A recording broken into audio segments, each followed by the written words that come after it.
Rebonjour, distingués délégués. Welcome back, distinguished delegates, dear participants. Please take your seats. We are about to resume.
S'il vous plaît, distingués délégués, prenez place.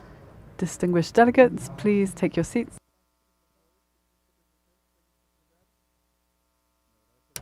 Our time is counted.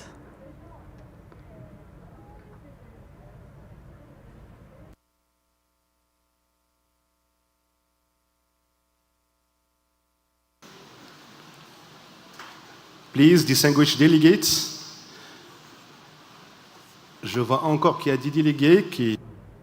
I see that there are some delegates who are still in consultations, but we do need to begin.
Distingués délégués, chers participants, Distinguished delegates, dear participants, we shall resume our work. Please take your seats.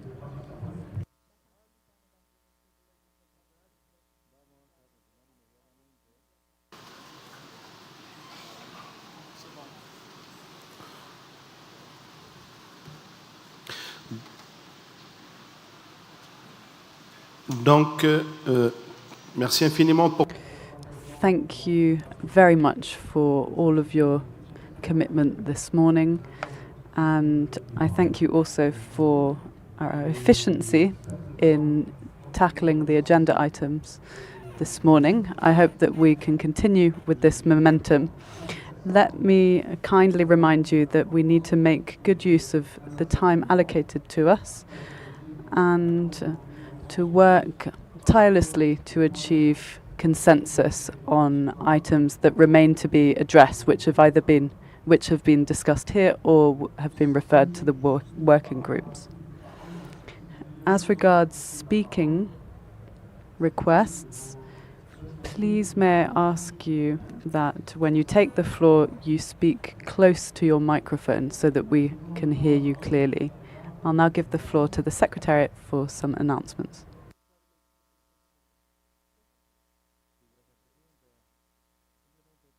Receiving daily subsistence allowance, that anyone who signed the roster yesterday or today, the funds have now been uploaded onto the cards, which are now ready to use.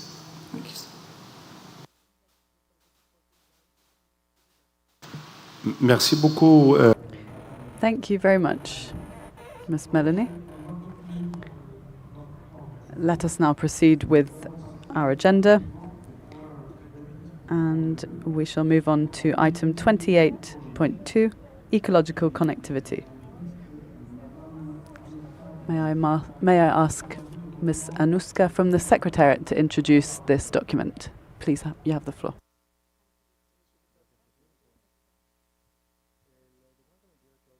Ecological connectivity was prepared by the Scientific Council. The decision on the document has taken place in the Intersessional Working Group on Ecological Connectivity, established by the Scientific Council, which was chaired by the COP-appointed councillor Fernando Spina. This document contains 3 annexes.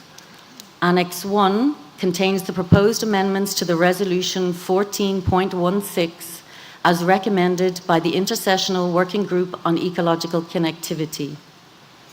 Annex 2 contains draft decisions directed to the Scientific Council and the Secretariat. Annex 3 contains a summary of the analysis of the CMS survey on ecological connectivity and infrastructure. This document has been revised by the Scientific Council. There are also 2 related information documents, COP15 INF 28.2a, which contains the full analysis of the CMS survey on ecological connectivity and infrastructure, and COP15 INF 28.2b, which contains the concept note for the Global Partnership on Ecological Connectivity, also known as GPEC. The Conference of Parties is recommended to adopt the draft amendments to Resolution 14.16 contained in Annex 1 of the document. Adopt the draft decisions as contained in Annex 2 of this document. To note the summary of the analysis of the CMS survey on ecological connectivity and infrastructure contained in Annex 3 of this document. And to delete decisions 14.194, 14.195, and 14.196 B to D, ecological connectivity. Thank you, Mr. Chair. Merci beaucoup. Thank you for this presentation. The floor is open to parties and observers wishing to take the floor. Are there any statements on this item?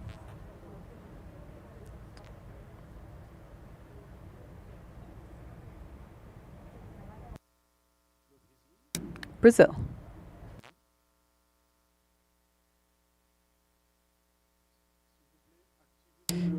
Could we please activate Brazil's microphone? Is it working?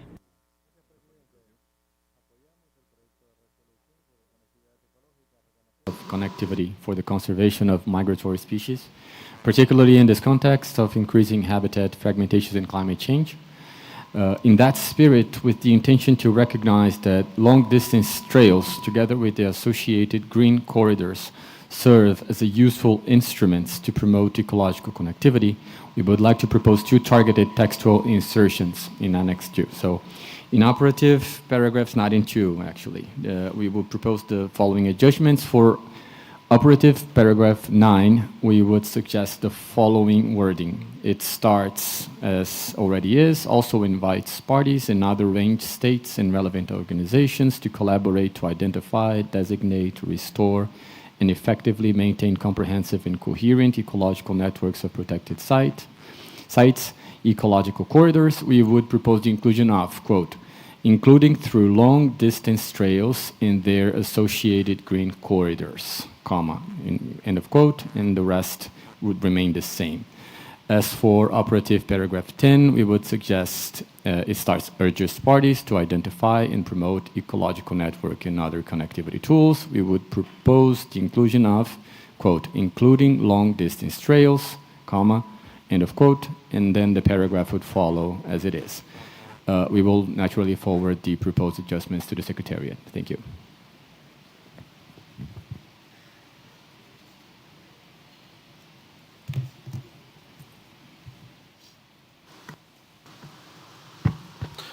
Merci beaucoup.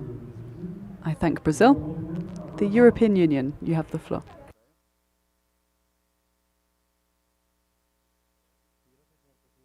And its member states strongly support the proposed amendments to Resolution 14.16 and the adoption of the draft decisions 15.AA and 15.BB as they align with EU priorities under the EU Biodiversity Strategy for 2030, the EU Nature Restoration Law, and commitments to the Kunming-Montreal Global Biodiversity Framework.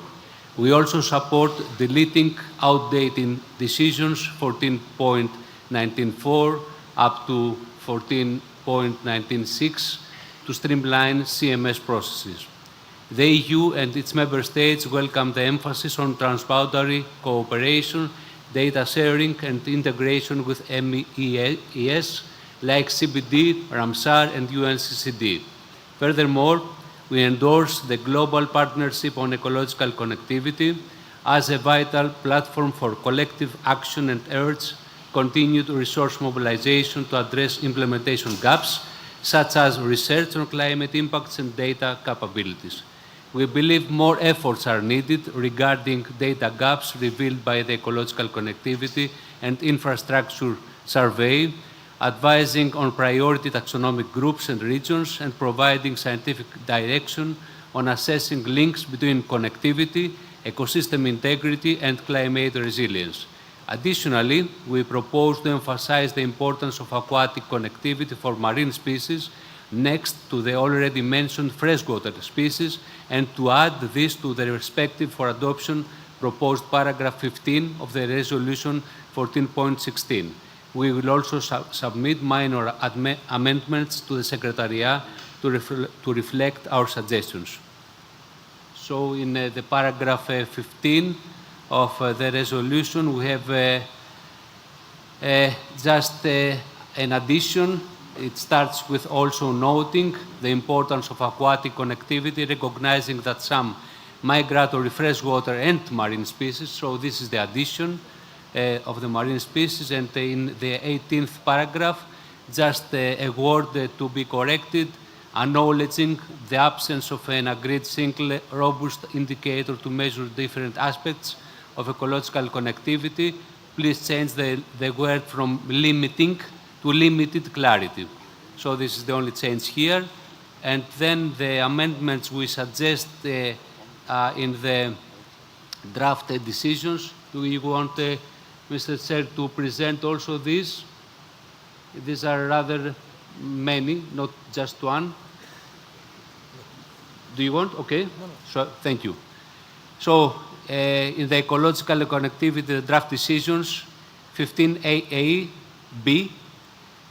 It reads, after the under decision 15BB in the third line, we add, including identifying data gaps revealed by the ecological connectivity and infrastructure survey, advising on priority taxonomic groups and regions, and providing scientific direction on assessing links between connectivity, ecosystem integrity, and climate resilience.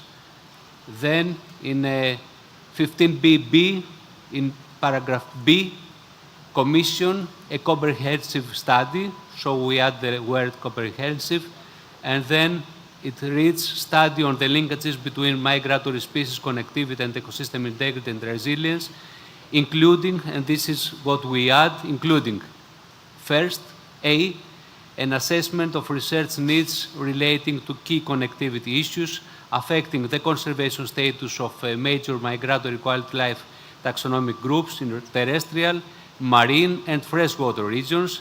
Second, identification of emerging threats and key barriers to connectivity. Third, recommendations for further scientific research and collaboration. And fourth, preparation of a report presenting the findings for consideration at the 16th meeting of the Conference of the Parties. And the remaining part in the previous one is to be deleted. In 15BBC, we add, after ecological connectivity, the following through, one, the development and dissemination of targeted guidance to further strengthen the effective implementation of measures to maintain, enhance, and restore ecological connectivity. Second, creation of practical tools for terrestrial, freshwater, and marine connectivity.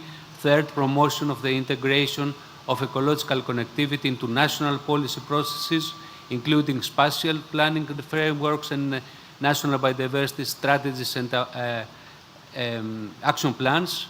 And fourth, strengthened coordination with other multilateral environmental agreements and processes relevant to the Kunming-Montreal Global Biodiversity Framework. And this is what we want to amend. Thank you very much, Mr. Chair.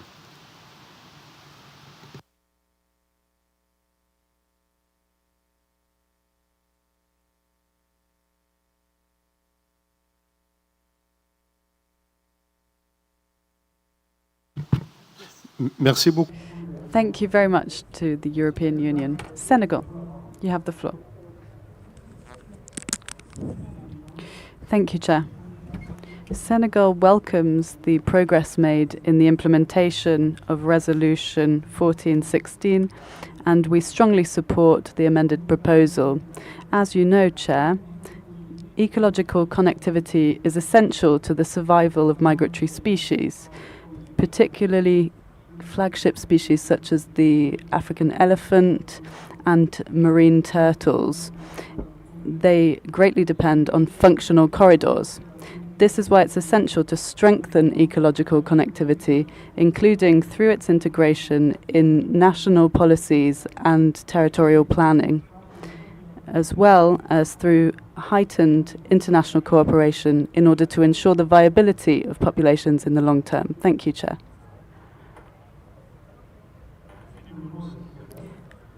Thank you, Senegal.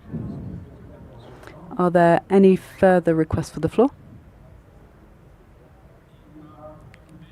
I see FAP, says the Chair.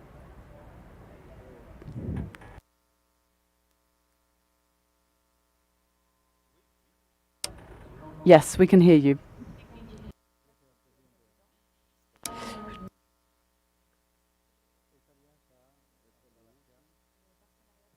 Connectivity under CMS. For migratory waterbirds, connectivity must be understood across the full migratory system, linking breeding grounds, stopover sites, and non-breeding areas that are often widely separated and not geographically contiguous. Conserving these ecological networks therefore requires not only connecting habitats, but also sustained cooperation among institutions responsible for managing those sites. As one of the world's 9 major flyways, the East Asian Australasian Flyway Partnership offers a practical model for operationalising ecological connectivity through initiatives such as the EAAFP Sister Site Partnership Programme. Ecologically linked but geographically distant sites are connected through long-term institutional cooperation across borders. These partnerships help translate ecological connectivity into coordinated management, knowledge exchange and conservation action across the flyway. The recovery of the black-faced spoonbill, recently downlisted on the IUCN Red List, demonstrates how institutional connectivity can directly contribute to ecological connectivity and species outcomes. We note that in our flyway, only a limited number of countries are parties to CMS, while EAFP brings together both CMS and non-CMS countries under a common framework. In this context, strengthened cooperation between CMS and regional flyway partnerships will be essential to assure ecological connectivity across full migratory range. Thank you.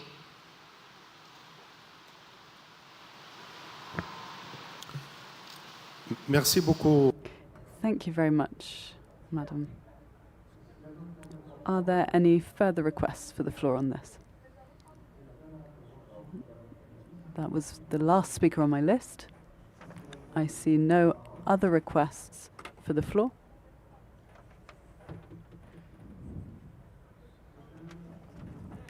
Now, what I suggest is the following. Having listened to the various statements which aimed at enriching, specifying and complementing the information provided, the proposals seem to be complementary and not overlapping.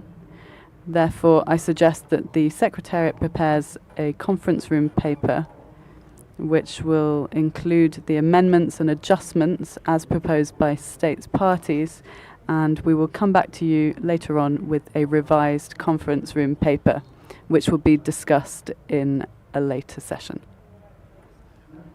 Are there any objections to proceeding in this manner?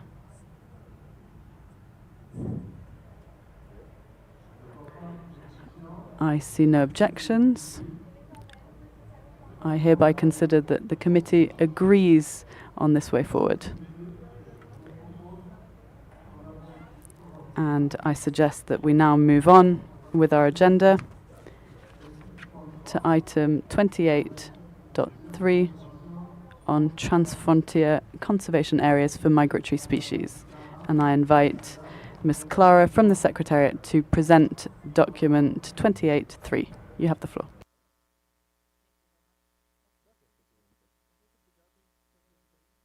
Transfrontier conservation areas was prepared by the Secretariat. This document contains one annex setting out a set of new decisions. The document was reviewed by the Scientific Council and has an addendum where the Scientific Council's comments and recommendations to the COP are provided. The Conference of the Parties is recommended to adopt the draft decisions contained in the annex of this document and to delete decisions 14.197 to 14.199. Thank you, Chair. Merci. Thank you very much. I now call on state parties to react to this document if they have any comments, proposals.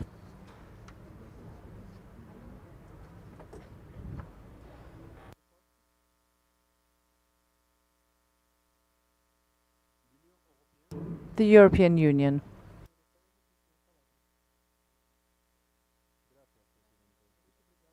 States strongly support the advancement of transfrontier conservation areas and welcome progress on the UNEP WCMC transboundary tool and the cross-regional wildlife conservation project. However, we note the low engagement in tool testing and urge broader application, potentially extending beyond Africa to regions like Europe and Central Asia for comprehensive migratory species protection. We endorse the outlined approach to evaluate the need for the tool, and if this need is verified, we also support to discuss and integrate additional data and to improve its overall usability to maximize the practical use and impact of the tool. We encourage broader engagement in tool testing and uptake. The EU and its member states support adopting the draft decisions 15.AA and 15.BB, as well as deleting the COP14 decisions 14.197 up to 14.199. Thank you. Merci beaucoup. Thank you very much to the European Union. I now give the floor to Brazil.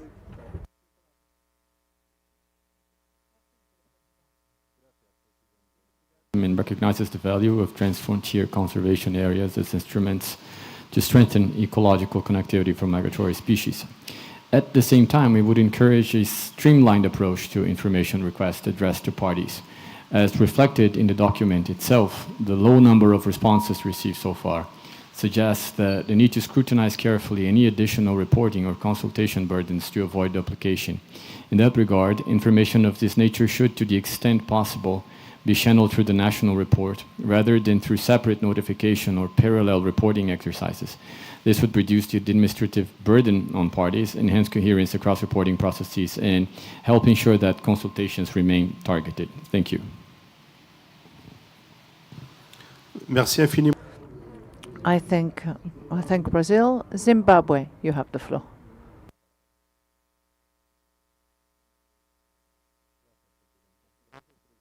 Zimbabwe supports the draft decisions as presented in the annex of the present document 28.3, and we appreciate the efforts that have been made by various member states, particularly those member states in Southern Africa that have been really advancing this agenda.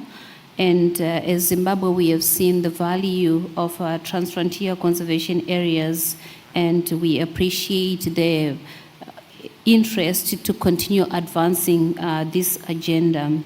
We take note of the issue of a reporting burden and streamlining, which is possible to ensure that we can get more feedback from the parties. Thank you. Merci infiniment. Thank you, Zimbabwe.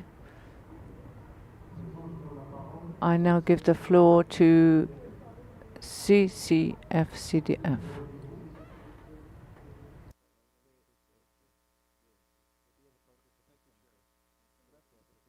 Cheetah Conservation Fund. The Cheetah Conservation Fund strongly encourages parties, stakeholders, and the Secretariat to continue efforts to develop and implement TFCAs as an instrument of conservation.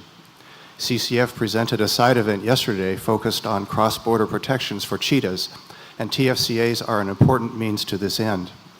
We would also like to provide an update to paragraph 4 of document 28.3, which reports on an ongoing initiative to create a regional network of TFCAs in the Horn of Africa. The consultations mentioned in this paragraph found that IGAD member states unanimously supported the idea of establishing a regional TFCA network. They agreed such a network would provide multiple environmental, economic, social, and security benefits, both nationally and regionally.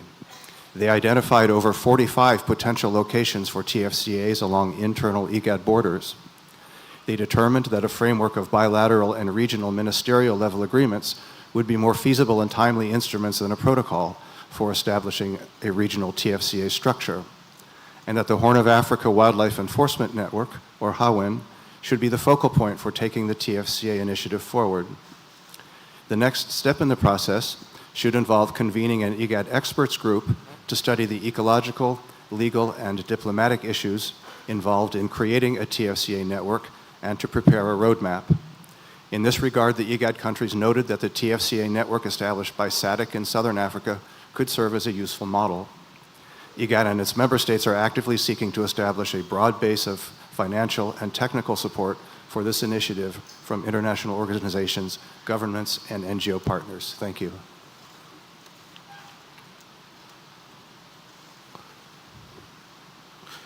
Merci beaucoup. Thank you very much. I now give the floor to South Africa.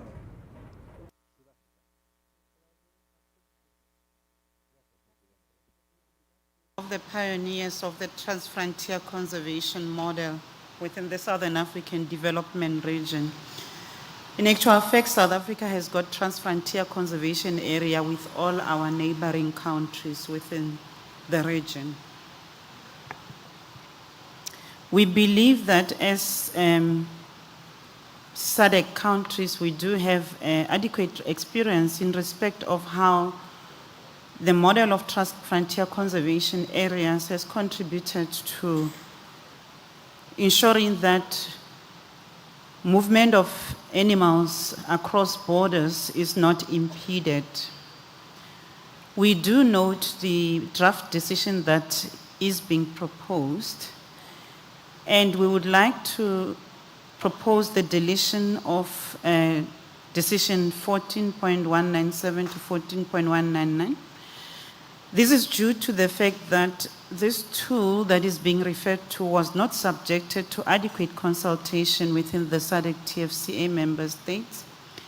And as a result, member states through the SADC Secretariat had previously expressed concerns regarding the lack of inclusive and meaningful engagement during the development and consideration of this decision.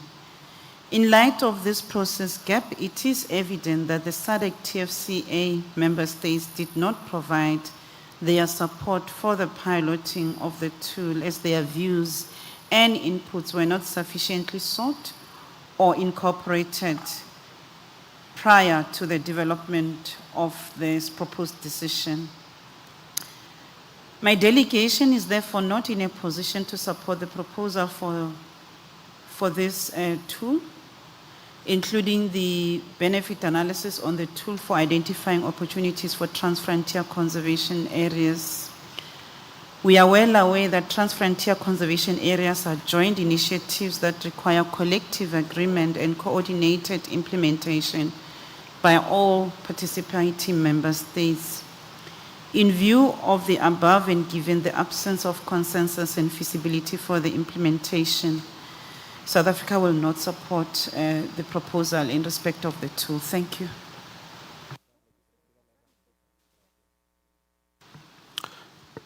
Merci. Thank you, South Africa. I now call on Ethiopia to take the floor.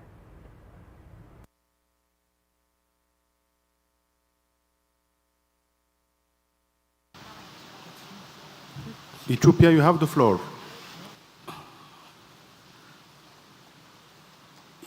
Thank you, Chair. Ethiopia supports consideration of the TFCA as tool and adopts the draft decision contained in the annex of this document. However, we equally feel that some areas have been left aside when you consider some of the examples, especially at high level political instrument protocols. For example, we had an agreement, government unilateral and multilateral agreements between us and Sudan and between Ethiopia and South Sudan. And I can say that there was an initiative supported directly by CMS for the Gambela area, which is the second major migration route for white-eared quail that occurs between the Bangolino National Park in South Sudan and the Boma National Park region extending towards the Gambela National Park of Ethiopia. This was directly supported by, and it can be considered as a second initiative to CASA. And yet it's not mentioned in this document, and we recommend that such areas, and the bilateral agreements should be taken into consideration. Thank you. Merci beaucoup. Thank you very much, Ethiopia. Senegal, you have the floor. Thank you very much, Chair. Senegal supports this draft decision, and I would like to recall that recently our country signed a cooperation agreement with Guinea to strengthen the trans-frontier conservation areas, and we will be looking to our neighboring countries to look at ensuring we have trans-frontier conservation areas that function securely. Thank you. Thank you very much, Senegal. I now give the floor to UNEP.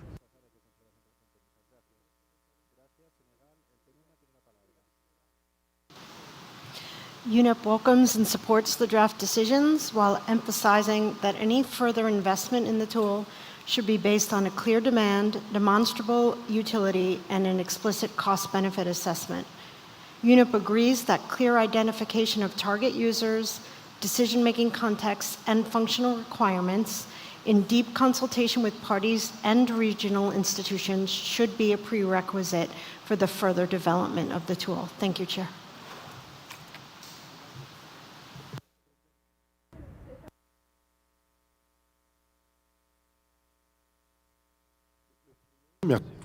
Thank you very much, UNEP. Benin, you have the floor. Thank you very much, Chair. Benin supports this proposal, which is in line with the transfrontier conservation for our area. Thank you. Thank you very much, Benin. I see that we have no further requests for the floor. There are no further requests. So, having listened to the discussions we had in the room, there would seem to be an overall trend to support that which is proposed, with the addition of some amendments and suggestions. So I suggest that the Secretariat prepare a CRP, a conference room paper, which will take into account all of the proposals that have been made, and then we will come back to discuss and review and then possibly validate the CRP. Are there any objections to that?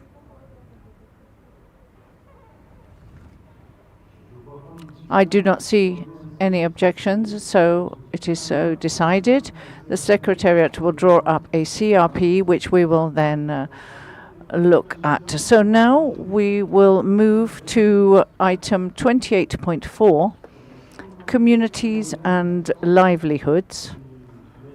And I would call on Ms. Clara from the Secretariat to present document 28.4. You have the floor.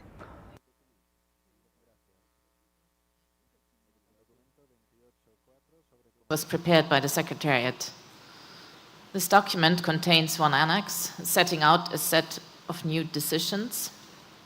The document was reviewed by the Scientific Council and has an addendum where the Scientific Council's comments and recommendations to the COP are provided. The Conference of the Parties is recommended to adopt the draft decision contained in the annex of this document. Thank you, Chair. Merci beaucoup.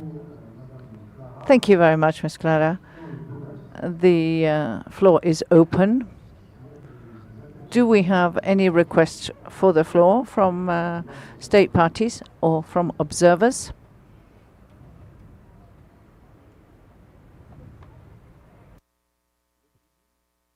Brazil.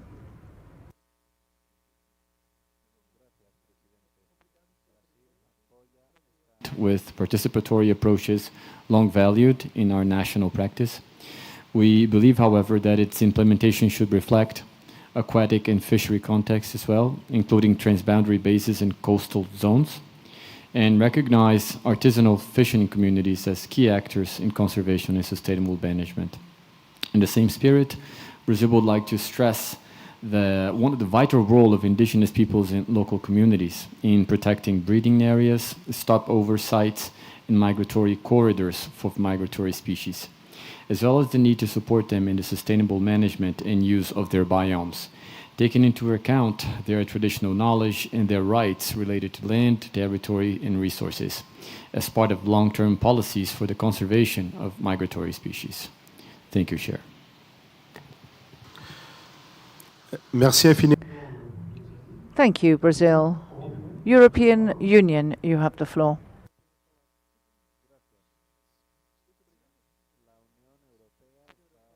With an additional point directed to the Scientific Council and delete decision 14.200. We believe that the Scientific Council should not be mandated, or in this case, mandate itself with strategic and broad topics, especially given its limited resources. Nevertheless, we are open to discuss with other parties whether it's necessary to establish a dedicated working group under the Scientific Council to deal with scientific aspects of the issue. If other parties wish to see such a working group established, the decision proposed by the Scientific Council must be amended to be more specific. The proposed amendment, therefore, refers to scientific issues to specify the topic and to make the mandate feasible for the Scientific Council. Also, the focus should be specifically on conflicts and coexistence rather on interactions in general. So the recommended point reads, directed to the Scientific Council, 15.bb, the Scientific Council is requested to establish a dedicated working group that deals with scientific issues related to conflicts and coexistence between communities and CMS listed species. Thank you, Chair.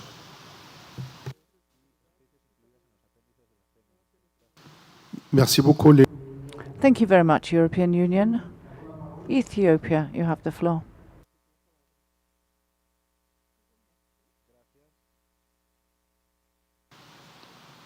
Thank you, Chair. Ethiopia strongly supports the notion of establishment of dedicated working group that deals with strategic issues related to interaction between communities and CMS listed species.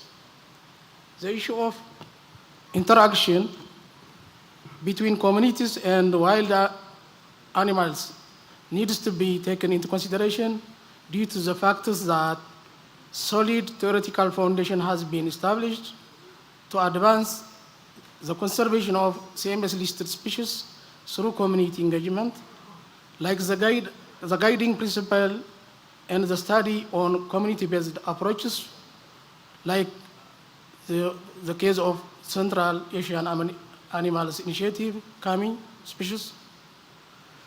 There is also ample experience across the globe, including Africa, indicating that it is imperative to take into consideration the positive and negative impacts of interaction between CMS-listed wild animals and humans on livelihood of the community and survival of the species of conservation concern. And it's also important to align the Samarkand Strategic Plan for Migratory Species 2024-2032 with the multilateral environmental agreements, including the coming Montreal Global Biodiversity Framework, as well as the NBSAPs of the state parties, which considered human-wildlife conflict and coexistence as their targets. Therefore, Ethiopia seconds the inclusion of the amendment into the decision. Thank you, Chair. Merci infiniment. Thank you very much, Ethiopia. Kenya, you have the floor.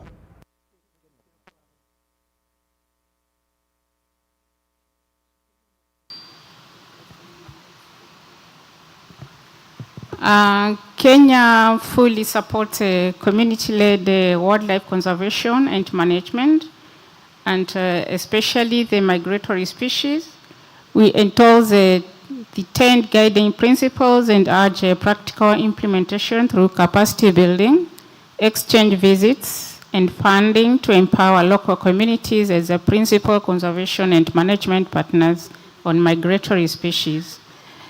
Chairman, for the practical implementation to happen, it is important that we emphasize on ecological sustainability and adoption of precautionary approach where there is uncertainty about conservation status of the species across its range and the use of the species.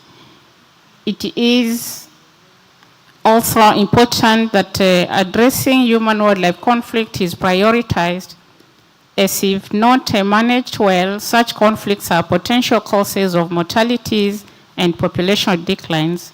Further, as the migratory species are shared resources and heritage between and among states, communities, and other stakeholders, it is important that adequate consultations with the relevant CMS stakeholders are made as part of the decision-making process regarding the conservation and management of the migratory species. In this regard, Kenya supports adoption of the draft decision 15AA annexed to the document 28.4, but with proposed amendment to the text in the operative paragraph of the draft decision and inclusion of a new part D to read as follows. In the operative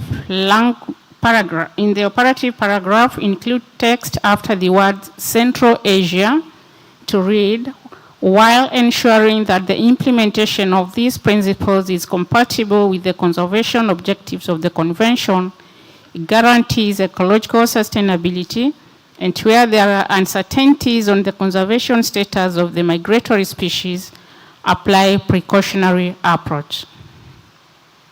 So the new Part D will read as follows: facilitate broader consultations with CMS parties, indigenous people and local communities, civil society organizations, relevant experts, and other competent stakeholders in order to support an inclusive and effective implementation of the guiding principles, considering the migratory species of animals as shared resources and heritage.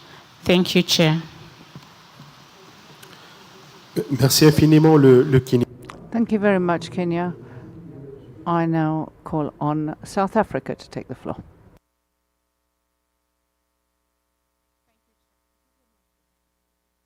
At the heart of South Africa's policy on conservation and sustainable use of biological resources is to ensure that people and nature thrive. Our practice is to adopt a whole-of-society approach and a whole-of-government approach in the development and implementation of our policies. Further, that the role of indigenous and local people, their cultural heritage, traditional knowledge, is recognized and embraced. In this context, we therefore have a few amendments to the draft decision. And if, Chair, you can indulge us. On 15A, I would like to add, after partners, including parties, intergovernmental organizations, civil society, indigenous peoples, and local communities. And at the end of the paragraph, would like to add, this support shall include the application of relevant recommendations as appropriate beyond the Central Asian region, taking into account regional context and national circumstances, and in particular shall, on A, develop joint and innovative, so we add the word innovative. Then after funding proposals, we add to mobilize funding resources that integrate community-based wildlife management with sustainable livelihood opportunities. On B, would like to add after visits and peer learning opportunities for decision makers, practitioners, and community representatives enabling the sharing of experiences and best practices and lessons learned from. And after initiatives, would propose to add, including those that demonstrate tangible socio-economic benefits for local communities. On C, after organize, we propose to add and deliver targeted. And further, after the word workshop, we add and technical support. Then after decision makers is to enable the establishment, strengthening and scaling up of community-based initiatives for the conservation and sustainable management of migratory species. And we propose to add a new D, which is support capacity building at community level, including for indigenous peoples and local communities, to enhance governance, institutional arrangements, skills development, sustainable resource use, value chain development, and equitable benefit sharing with a view to improving livelihoods, promoting economic resilience, and reinforcing positive incentives for the conservation of migratory species. We will submit these text proposals in writing. Thank you, Chair.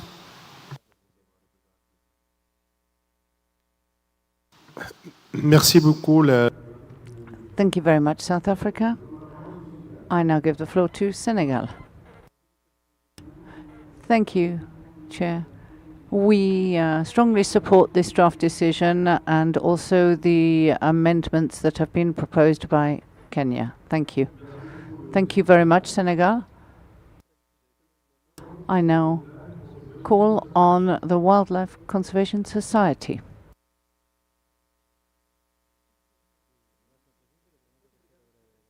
Respects and supports the vital roles that indigenous peoples and local communities play in conservation around the world. We support the draft decision in the document and in particular ongoing work at the local and national level with local communities. We appreciate the interventions of the EU and Kenya in particular. Didn't get everything South Africa said, but I appreciate those as well. We appreciate the discussion in the Sessional Committee of the Scientific Council. However, we recommend that parties not adopt the recommendation to establish a working group of the Scientific Council to deal with issues related to interactions between communities and CMS-listed species. We agree it's vital to work with communities to understand such interactions, but we think these issues are not exclusively scientific and question the need or clarity of the need for an official working group of the scientific committee. These issues are important and we look forward to working on them, but they're not exclusively scientific. Thank you, Chair. Merci beaucoup, Madame. Thank you very much, Madam. I'll now give the floor to Born Free Foundation.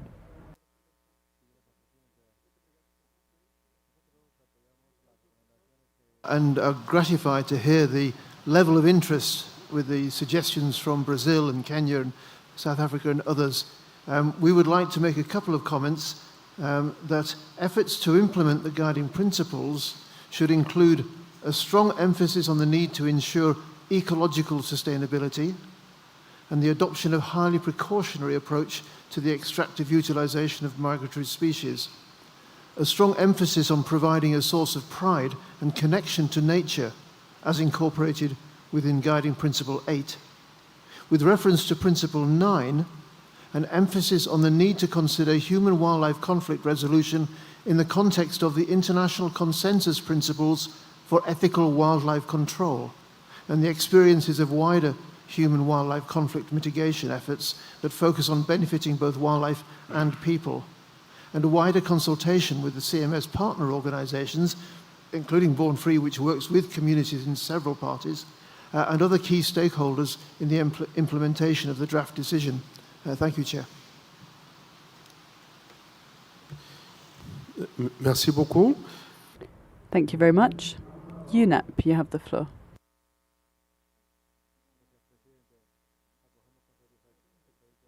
Important shift from conceptual development to operationalizing community participation and livelihoods in the conservation of migratory species.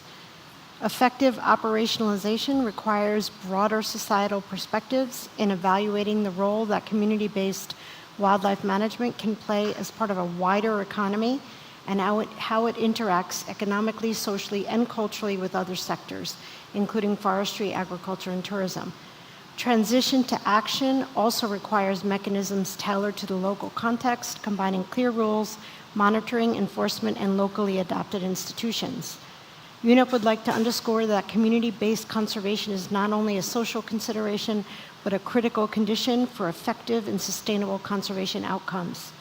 Experience across regions indicates that meaningful community engagement and benefit sharing are key to effective conservation outcomes, including strengthened stewardship and reduced pressure on species.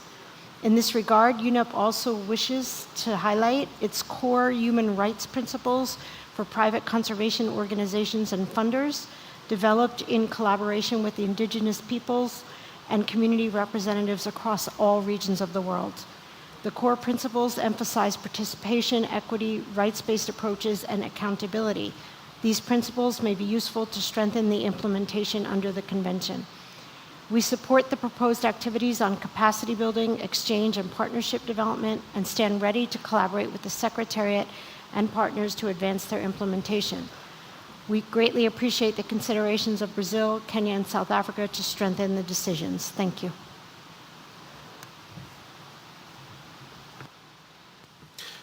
Merci beaucoup. Thank you, UNEP. I believe that was the last speaker on the list. I see no further requests for the floor. Distinguished delegates, dear participants, in light of the discussions in the room, I suggest that the Secretariat develop a conference room paper, a CRP, which would be a revised document taking into account all of the opinions expressed in the room, and we would come back to it at a later session in order to consider the revised document. Does this proposal seem agreeable to you? Are there any objections to this proposal?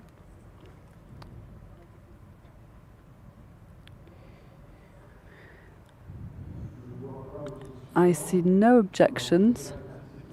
I take it this is accepted by the Committee of the Whole. And I suggest we move on to the next item on our agenda, on wildlife health. I invite Ms. Dagmar from the Secretariat to present document 28.5. You have the floor.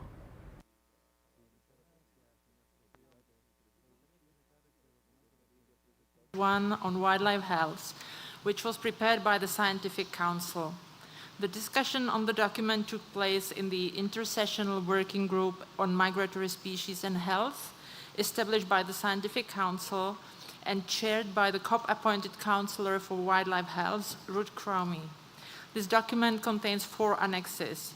Annex 1 contains proposed amendments to Resolution 12.6, Rev COP15 on wildlife health and migratory species. Annex 2 contains draft decisions directed to the Secretariat, to the Scientific Council and the Secretariat.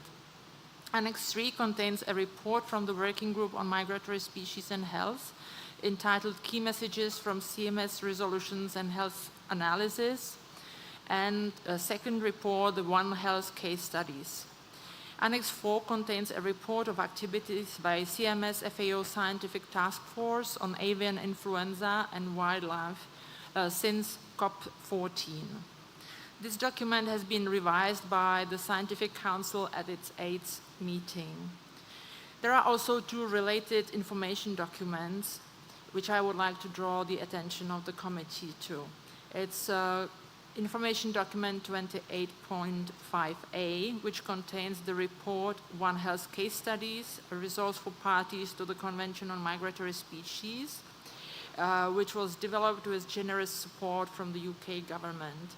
And the Information Document COP15 in 28.5b contains the report examining resolutions and articles from the Convention on Migratory Species to find strategic opportunities for the Working Group on Migratory Species and Health.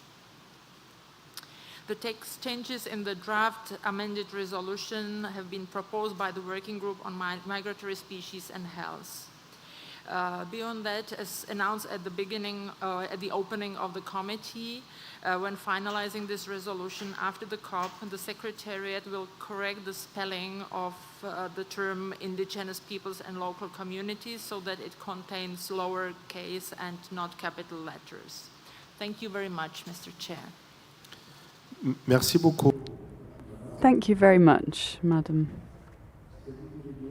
Distinguished delegates, dear participants, the floor is now open on this item on wildlife health. Argentina, you have the floor. The delegation of Argentina wishes to recall that Argentina has withdrawn from the World Health Organization, and as such we understand that references to processes, instruments within that environment should not be mandatory or prescriptive. This is why we reject the One Health approach, which is promoted by a number of organizations, including the WHO. We request the removal of references to the so-called Agreement on Pandemics, which was negotiated in line with Article 19 of the Constitution of the WHO, which states that this is no longer in force. Thank you. Thank you, Argentina. The European Union.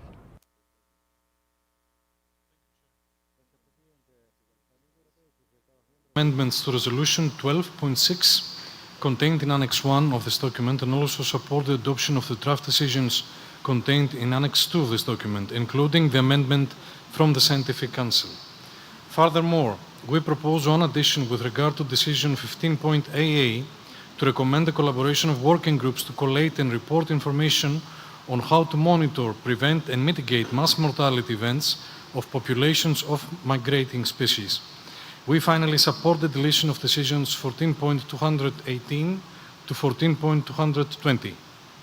And our recommended addition is under the draft decisions directed to the Scientific Council, 15.AA, new point G, quote, task the working group on migratory species and health and working group on climate change, as well as other relevant work streams in CMS family agreements, for instance, AVA, Eurobots, to jointly collate and discuss measures to monitor, prevent, and mitigate mass mortality events of populations of migrating species, and inform about actions that can be taken in that regard to the 16th meeting of the Conference of the Parties. Thank you, Chair. Merci beaucoup. Thank you very much, the European Union. Senegal has the floor. Thank you, Chair.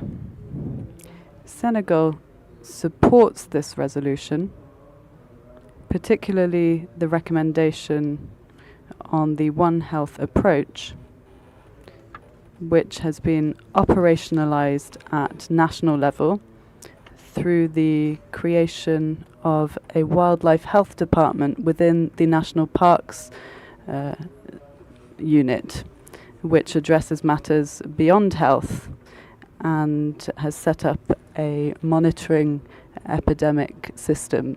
It would perhaps be interesting to add an amendment on the surveillance of epidemics in order to ensure that wildlife health and public health are addressed more holistically. Thank you very much, Senegal. Brazil, you have the floor.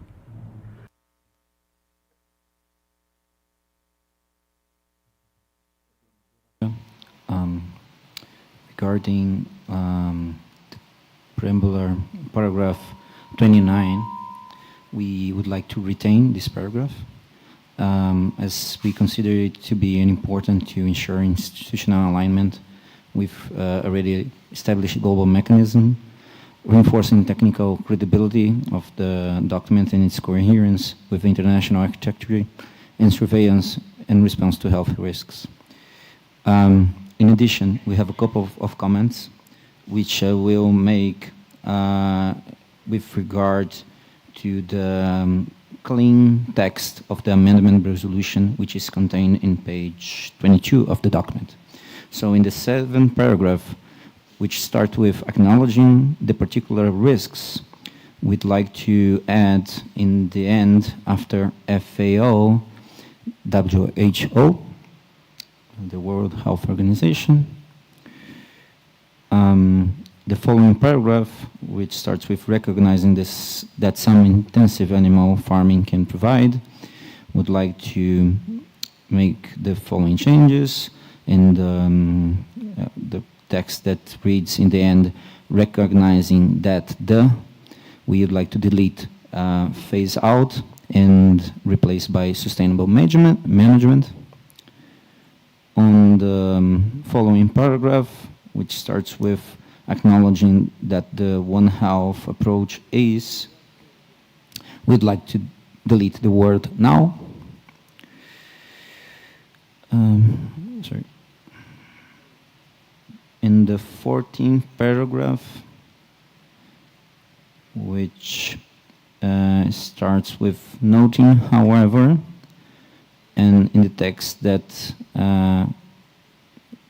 says wildlife health are often inadequate, being limited by, and then we would like to add insufficient resources and investment, particularly in developing countries. And then I would like to go back to the table, sorry, on paragraph 4, where we, sorry about that, sorry, in paragraph 10,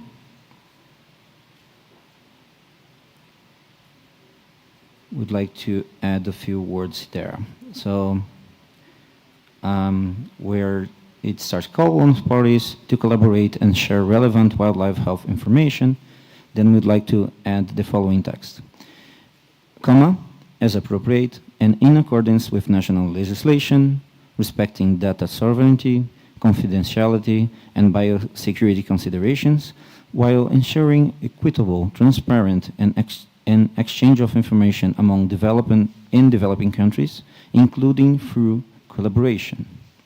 And then in the end, after regional information systems, we'd like to add in promoting technical cooperation, capacity building, and access to analytical tools to enable all parties to effectively participate in the benefit from such information sharing mechanisms. Finally, no, it's not finally. In paragraph 14, we'd like to add, after request that parties and international donor organizations, then quote, to provide predictable, sustainable, and adequate financial resources. And then after the CMS working group on migratory species and health, including, the word including, and then after the implementation of its program of work, saying consistent with the principle of common but differentiated responsibility. Paragraph 15, we'd like to add, after pathogens and disease in wildlife populations, quote, as well as in the, end of quote. And then after management, I would like to add, comma, while strengthening integrated One Health approach through technology transfer, training, and access to relevant data and analytical tools. And finally, in the paragraph 16, request the Secretary to, and then include, quote, facilitate resource mobilization, including by exploring innovative financing mechanisms and partnership with multilateral development banks and relevant international initiatives. And that's it. We already sent all those changes to the Secretary. Thank you very much. Merci beaucoup, Thank you very much, Brazil. Peru, you have the floor.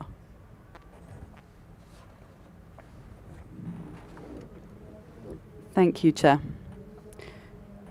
As Peru is taking the floor for the first time, we would like to thank Brazil for hosting us, and we also thank the Secretariat for all of the efforts undertaken. On this document, We simply wish to make several comments, which are editorial.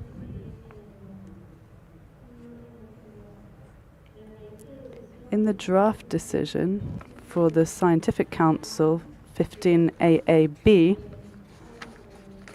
there's a mention of the avian influenza.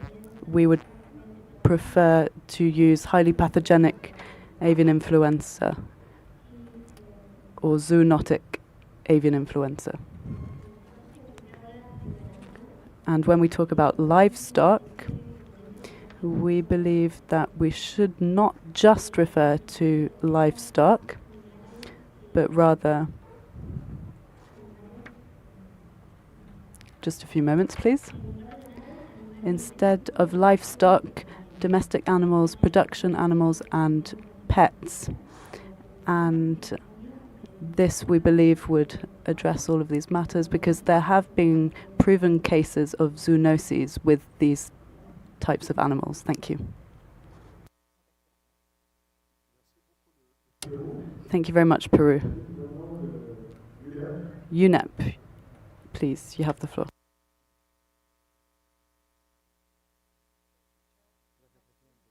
UNEP welcomes document 28.5 on wildlife health and commends the CMS Secretariat for its leadership in the Scientific Task Force on Avian Influenza in wild birds.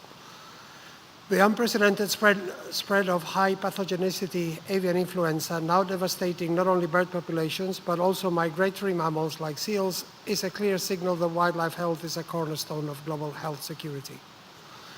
UNEP reaffirms its commitment as a member of the One Health Quadripartite alongside FAO, WHO, and WOA.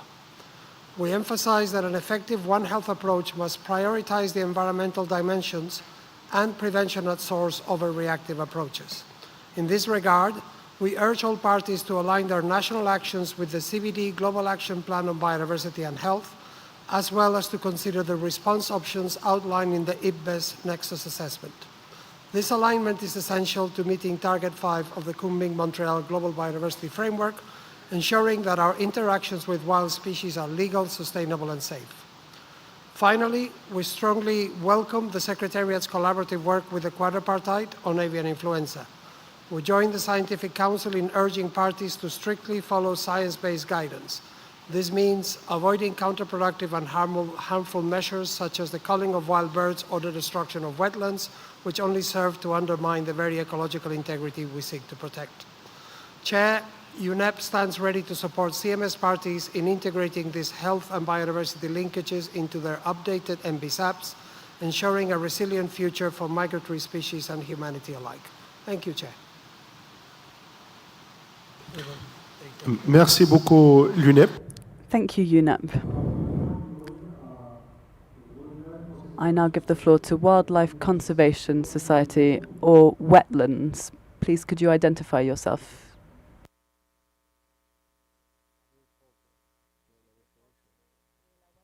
Wildlife health scientists and veterinarians have participated as members of the Working Group on Migratory Species and Health and the CMS FAO co-convened Scientific Task Force on Avian Influenza and Wildlife.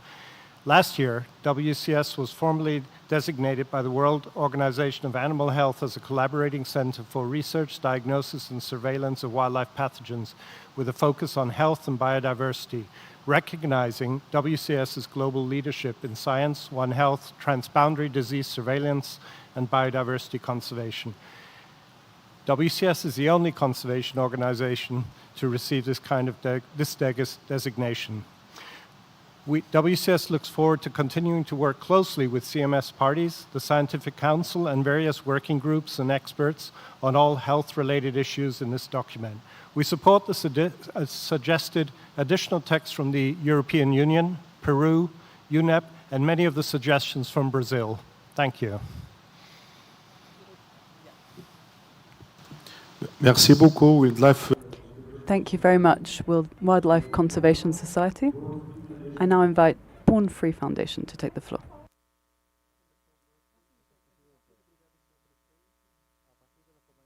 Everyone recognizes this is of global importance.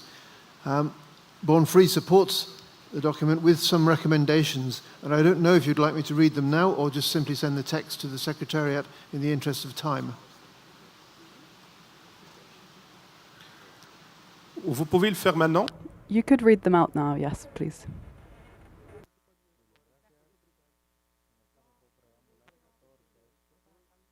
Point 6, we think it should be retained, since the recognition of the importance of maintaining culture and social complexity in order to promote individual wild animal and population health is important. Preambular paragraph 31 should include recognition of the CMS workstream on animal culture and social complexity, since it relates to health at a population level. We suggest a new preambular paragraph should be incorporated, recognizing the relevance of ongoing work at UNEP on the animal welfare, environment, sustainable development nexus to the improvement of wildlife health and to efforts to mitigate the risk of emerging diseases with zoonotic potential. The proposed revised resolution currently lacks, in our view, a clear recognition of the connection between population health and individual animal welfare. Operative paragraph 1 should include measures aimed at securing the cultural and social integrity of migratory species populations to ensure the health of migratory species. In recognition of the surveillance and knowledge gaps referenced in preambular paragraph 26, operative paragraph 2 should recommend a precautionary approach to interventions involving migratory species in relation to prevention of health risks. Obviously, we're all aware of some of the misguided interventions that have resulted in migratory species being killed. Operative paragraph 7 should include as a goal alignment of planning with other relevant international mechanisms aimed at securing wildlife health, including the CBD's Global Action Plan for Biodiversity and Health, and relevant sections of the World Health Organization's pandemic agreement for those who have signed up to it, recognizing Argentina's comment. Thank you.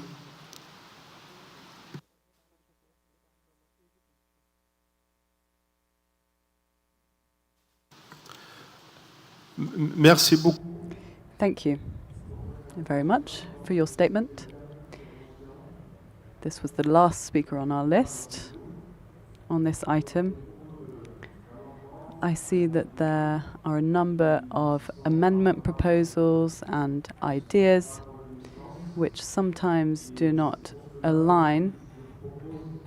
This is why I suggest that discussions continue in depth within the working group on cross-cutting issues.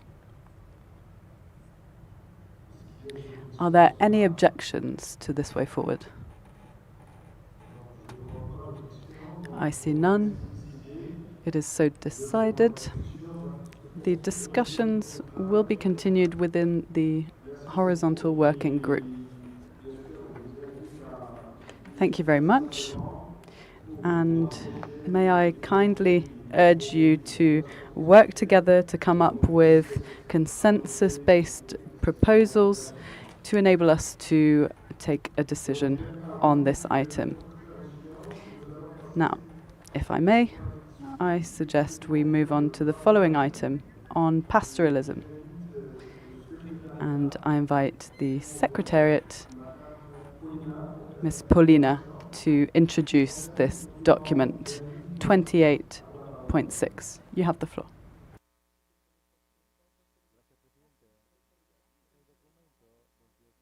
Was prepared by the Secretariat and the Intersessional Working Group of the Scientific Council on Pastoralism and CMS-listed species.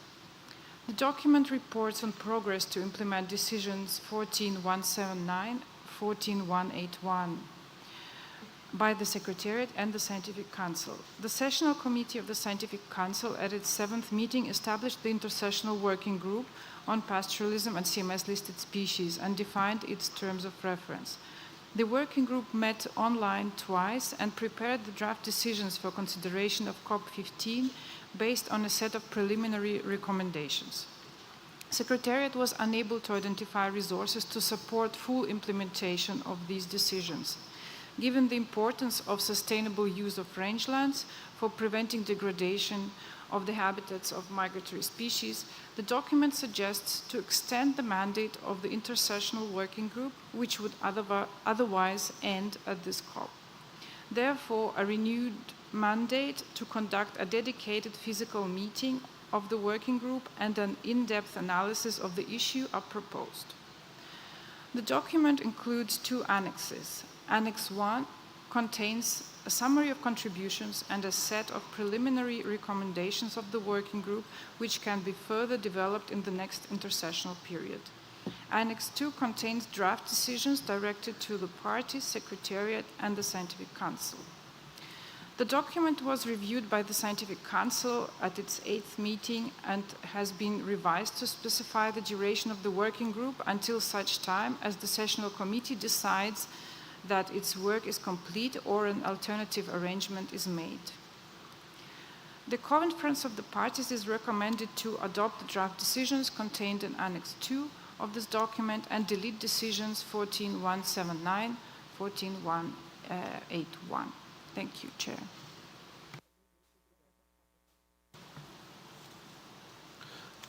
Merci beaucoup. Thank you very much. The floor is open. Are there any requests for the floor? Argentina, you have the floor.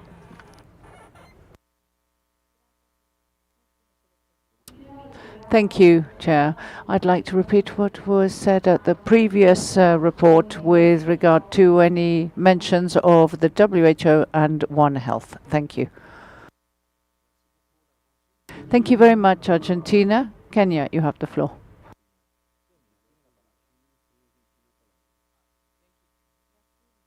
Kenya recommends the adoption of the draft decisions contained in Annex 2 of the document, UNEP/CMS/COP15 Doc 28.6, and recognizes the importance of sustainable pastoralism in maintaining rangeland ecosystems and ecological connectivity for migratory species. Kenya also supports the deletion of decisions 14.179 to 14.181 and encourages strengthened cooperation, knowledge sharing, and capacity building to promote coexistence between pastoral livelihoods and migratory species conservation. Kenya, with a significant sizable pastoralist population, supports sustainable rangeland management that benefits both wildlife and communities. We endorse participatory planning, traditional knowledge, integration, and One Health approaches. Should the working group be re-established, Kenya would be happy to join. Kenya would like to propose some amendments to the report of the working group as follows. On the background, paragraph 1, include the word invertebrates after birds. That is, the loss and degradation of habitats is one of the key threats to migratory species, many of which are shared between humans and wildlife, including CMS-listed mammals, birds, and insects. Several CMS instruments have identified factors related to pastoralism that require particular attention, including overgrazing by livestock, competition between wildlife and livestock for water and pasture, retaliatory killings in response to livestock depredation, disease transmission, and disturbance and predation by herder dogs, all of which require managed interventions to reduce negative impacts on wildlife. Background, paragraph 4.1, include the word communities before word global. The CMS instruments addressing pastoralism identified in paragraph 3 focus on the conservation of individual species or groups of species within a region. However, fulfilling these, their mandates often require national level approaches such as legislative or procedural reforms, as well as close coordination with communities and global processes. Moreover, the need for similar actions are repeatedly identified across different species and regions, highlighting the opportunity to develop a consolidated and coordinated approach that addresses common issues affecting all CMS species. Thank you.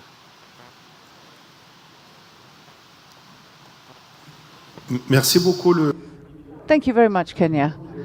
I now invite the European Union to take the floor.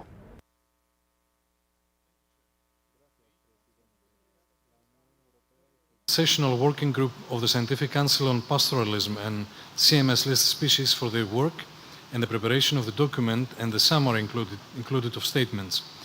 The EU and its member states agreed to adopt a draft decision provided that the suggested change by the Scientific Council is included. The EU and its member states also recommend to seek potential synergies between CMS and UNCCD, for instance, through the UNCCD Committee on Science and Technology, so that the land use issue is properly taken into account and given visibility. Finally, the EU and its member states agreed to delete decisions 14.179 to 14.181. Thank you, Chair.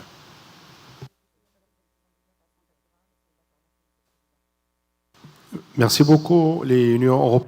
Thank you, European Union. Peru, you have the floor.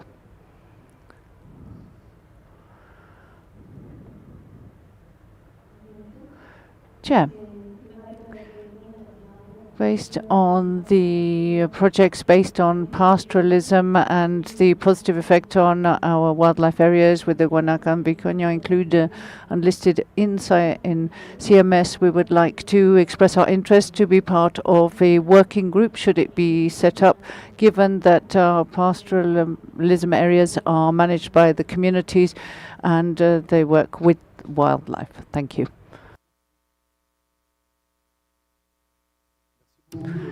Thank you very much, Peru. I now give the floor to Gard.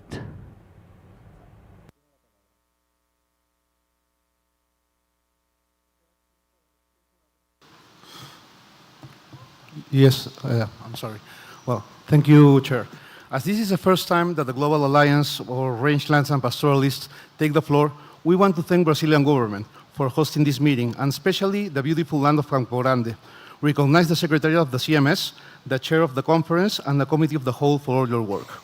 We also want to recognize the efforts to integrate a holistic approach into the conservation of migratory wild species, and the relevant role that pastoralists play for implementing in the field the actions and efforts to preserve biodiversity and ensure connectivity among populations of wild species. The Global Alliance for Rangelands and Pastoralists strongly support this decision 28.6 on pastoralism at the current momentum of the international year, from the urgent need of promote pastoralist knowledge, innovation and coalition building to meet contemporary needs, and advocate for evidence-based policy and legislation that supports sustainable rangeland stewardship, pastoralist livelihoods, and well-being of wild species. Thank you, Chair.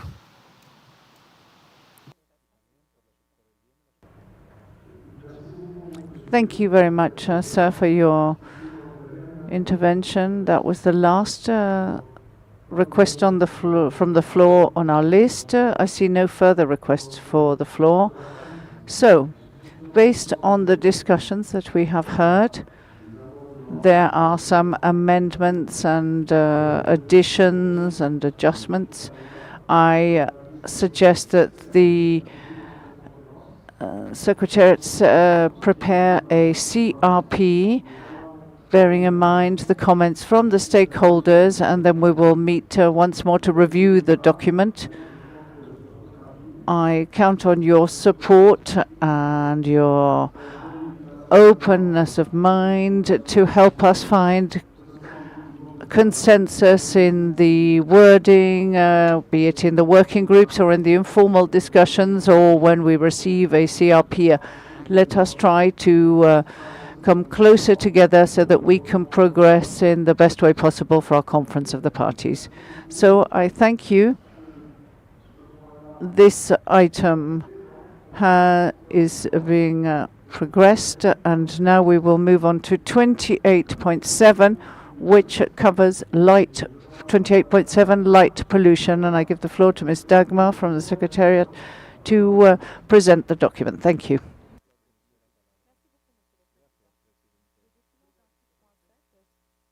Pollution was prepared by the Scientific Council with input from an expert consultation meeting, which was brought together by Australia as the lead in the Scientific Council on this topic. This document has been further revised by the Scientific Council at its 8th meeting, which recommended amendments to Resolution 13.5, Ref COP14. This document contains two annexes. Annex 1 contains proposed amendments to Resolution 13.5, Ref COP14, CMS International Light Pollution Guidelines for Migratory Species. Annex 2 contains the summary of the findings of the expert consultation meeting on light pollution. The Conference of Parties is recommended to adopt the draft amendments to Resolution 13.5, Ref COP14, contained in Annex 1 of this document. Note the report of the expert consultation meeting contained in Annex 2 to this document. And finally, delete decisions 14.2 to 221 and 14.222. Thank you very much, Mr. Chair. Merci beaucoup, Madame. Thank you very much. And now we open the discussion. Do we have any requests for the floor? New Zealand, you have the floor.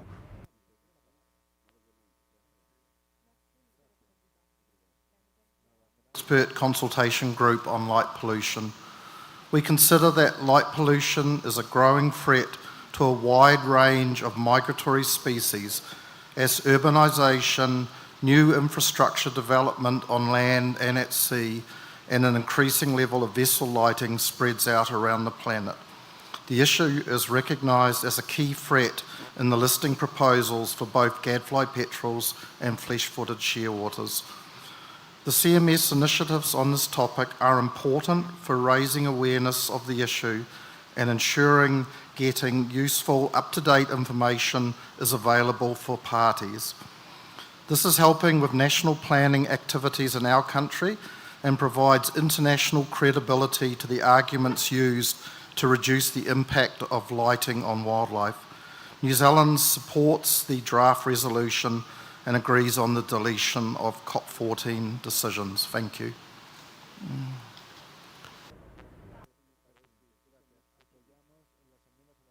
Thank you, New Zealand. European Union, you have the floor.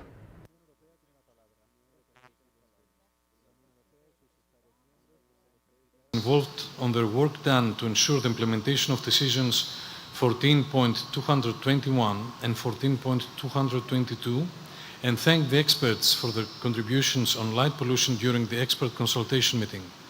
We also welcome the work of the Secretariat in disseminating and updating the CMS light pollution guidelines through a thorough consultation process within the sessional committee. All this work enabled the production of a more complete version of the International Light Pollution Guidelines for Migratory Species. The EU and its member states take note of the report of the expert consultation meeting and support the deletion of decisions 14.221 and 14.222. Additionally, the EU and its member states support the suggestion made by the Scientific Council to continue its work on light pollution by mandating it with the respective operational paragraph 10 in a resolution 13.5.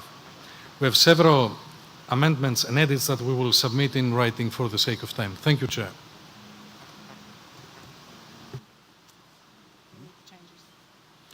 Merci beaucoup. Thank you very much, European Union. Switzerland. Switzerland supports the adoption of the draft amendment to Resolution 1315, and we suggest that we look more at the issue of fish, and this could be done because this is an environment that is particularly sensitive and which affects a migratory species. Switzerland proposes the following amendment in the text. So the Conference of the Parties, we add point 12 to Annex 1. The Conference of the Parties to the CMS invites the Scientific Council to draw up recommendations to mitigate the direct and indirect effects of light pollution for migratory fish, and in particular for those linked to migratory species. The mitigation of this could be included in current work of the convention, such as those relating to connectivity. Switzerland would also support the deletion of the decisions 14.221 and 14.222 in relation to resolution 13.5. We take note of the experts consultation meeting and thank them for their work. Thank you. Thank you. Switzerland, Australia, you have the floor.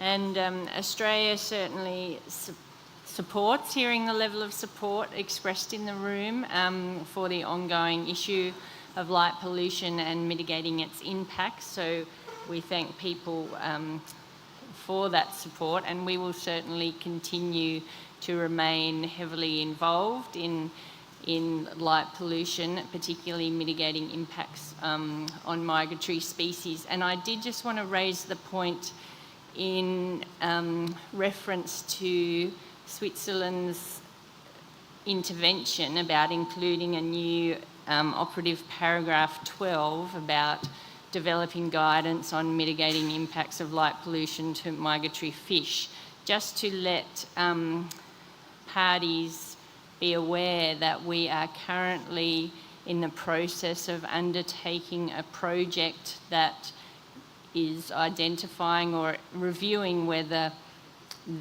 there is evidence around, or what evidence there is about how light impacts marine species, including fish, and that report should be ready in a month or two, and so based on that report it will have recommendations as to whether there is additional guidance that needs to be developed in relation to the suite of guidance we already have on migratory species and light pollution under CMS at the moment. So I don't think potentially that new operative paragraph is warranted, as operative paragraph 11 already says that provides the mandate for us to bring new evidence to COP about light pollution.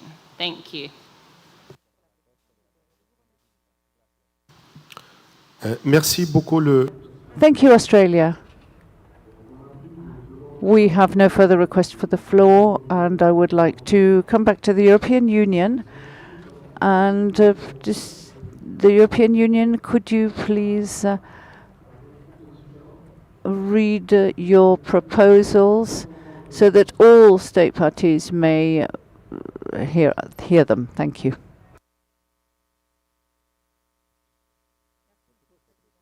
Thank you.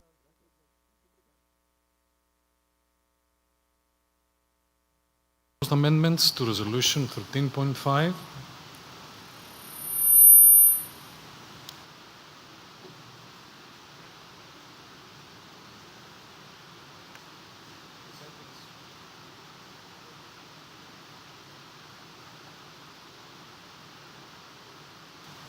In the sentence starting with further recognizing that when artificial light contributes to the brightening of the night sky, it is a form of light pollution.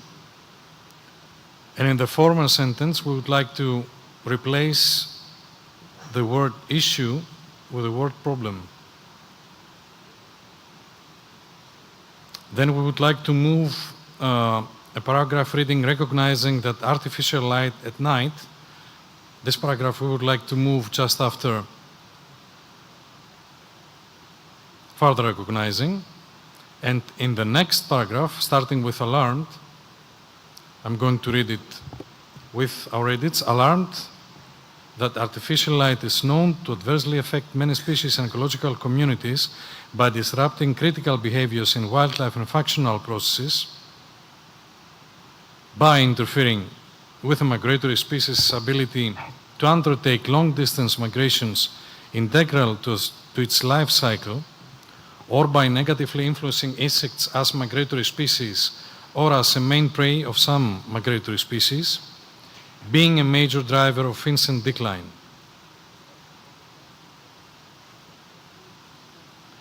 The next edit is in the paragraph starting with noting that there are many documented instances of the negative effect of artificial light on migratory species, including avoidance by marine turtles of nesting on beaches that are artificially lit. Our addition here is that we would like to add the sentence "and death of marine turtle hatchlings by drawing them to artificial lights away from the ocean." The next edit is an addition of a last paragraph, quote, "welcoming the International Dark Sky Places program that aims to encourage communities, parks and protected areas around the world to preserve and protect dark sites through responsible lighting policies and public education," unquote. Moving into the next section, the Conference of the Parties to the Convention on the Conservation of Migratory Species of Wild Animals, point 2, acknowledges that both humans and wildlife need the right light. Our addition is "or absence of it" in the right place at the right time. Point 4, encourages parties in instances where artificial light is impacting migratory species to find creative solutions. Here our addition is "or apply proven solutions." The rest remains. Point 9, recommends that parties, non-parties and other stakeholders dedicate more attention to artificial outdoor light at night and its monitoring. This is point 9. And this concludes our edits. Chair, thank you.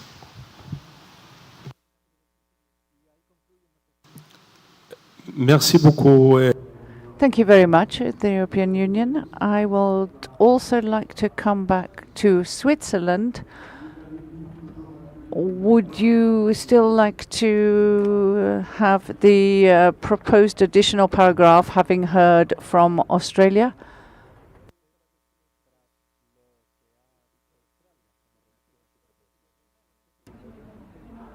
We would like to thank Australia for the information provided. We would like to receive the report that is soon to be produced.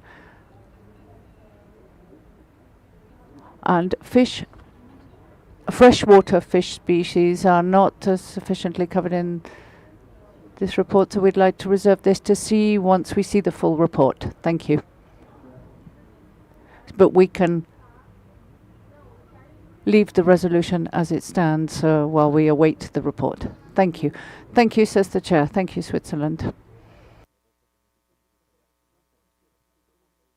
I see there are no further requests for the floor on this item.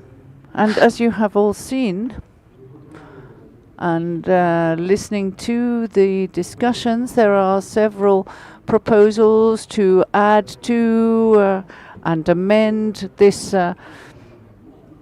item. I suggest that for this item, the Secretariat set up and prepare a conference room paper, bearing in mind all that we have heard, and we will then come back to it later to discuss the revised document. Do we have any objections to that or a different opinion? I see no objections. It is so decided. The Secretariat shall set up a CRP which we will then consider together. I suggest we now move to the next item, which is on insect decline, 28.8, and I would invite Ms. Dagmar to, Ms. Anna, says the Chair, to introduce this document 28.8. You have the floor.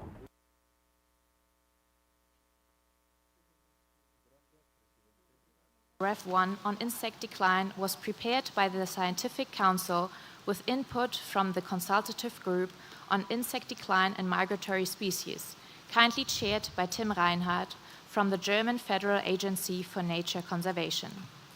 This document contains 2 annexes. Annex 1 contains proposed amendments to Resolution 13.6. Annex 2 contains a summary of the main findings of the consultative group on insect decline and migratory species. This document has been revised by the Scientific Council. Let me draw the attention of the Committee of the Whole to the fact that this document focuses on insect decline as a threat to CMS-listed migratory species. Suggestions regarding possible future listings of additional insect species on CMS appendices are already captured in a draft decision proposed in document 29.4 Ref 1, species that meet the criteria for listing on CMS appendices.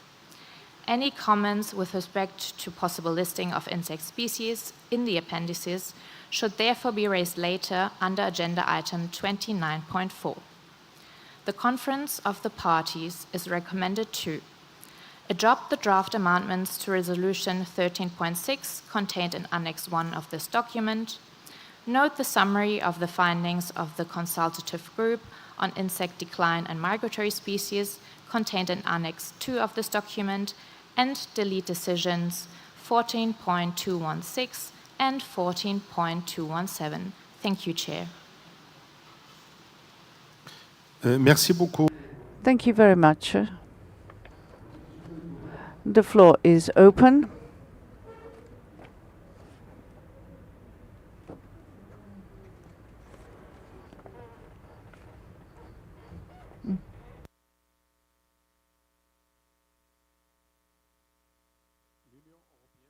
European Union.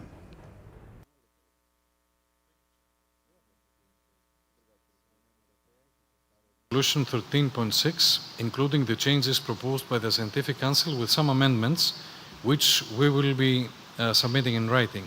We also support the deletion of decisions 14.216 and 14.217. We recognize that the ongoing insect decline is most likely to affect land bird and bat CMS-listed species. Migratory freshwater CMS-listed species might also be severely affected by the lack of insect biomass. We also acknowledge that some CMS tools and measures are likely already in part mitigating the drivers of insect declines and its impact.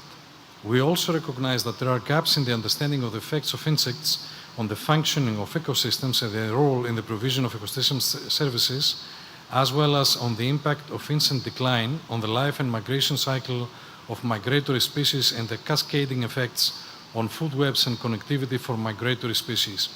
Therefore, there is a need to promote scientific research on these areas. For that reason, we suggest to retain the reference to the Rio Principle 15 in the preambular part. Should I move to our concrete amendments? Okay. In the proposed amendments, after welcoming Eurobat's Resolution 8.13, we would like to add recalling the Rio 15 principle.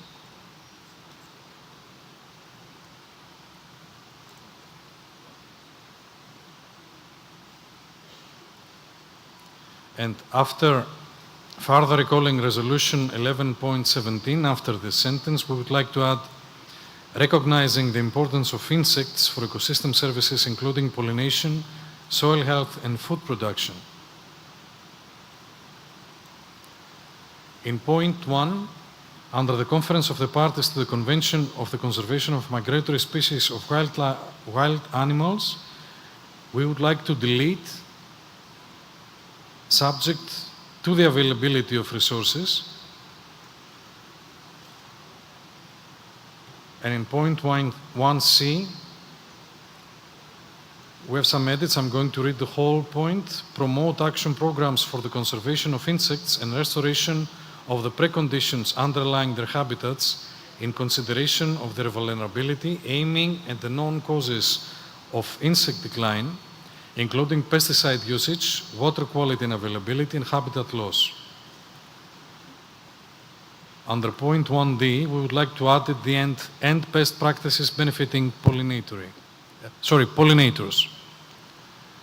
Under point F, we would like at the end to add and promote the exchange of monitoring data relevant to insect and pollinator conservation.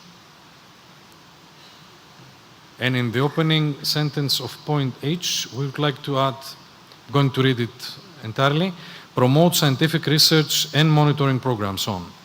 Thank you, Mr. Chair. Merci beaucoup, l'Union européenne. Thank you very much, the European Union. Brazil, you have the floor.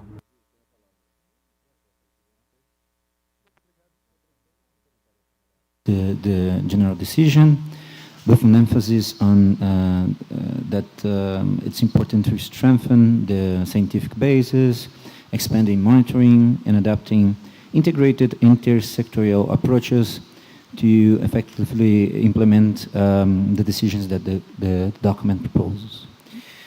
We have a quick reaction to the comment from the EU, even though we recognize the importance of including one of the principles of Rio Declaration. We think it's important to include the whole document, since the document that was discussed and negotiated some decades ago is a very balanced document, and each of those principles should be included if you want to include any of them. So we think it would be more appropriate to, if we're going to include reference to the Rio Declaration, that we include the whole reference to the whole declaration. Thank you very much.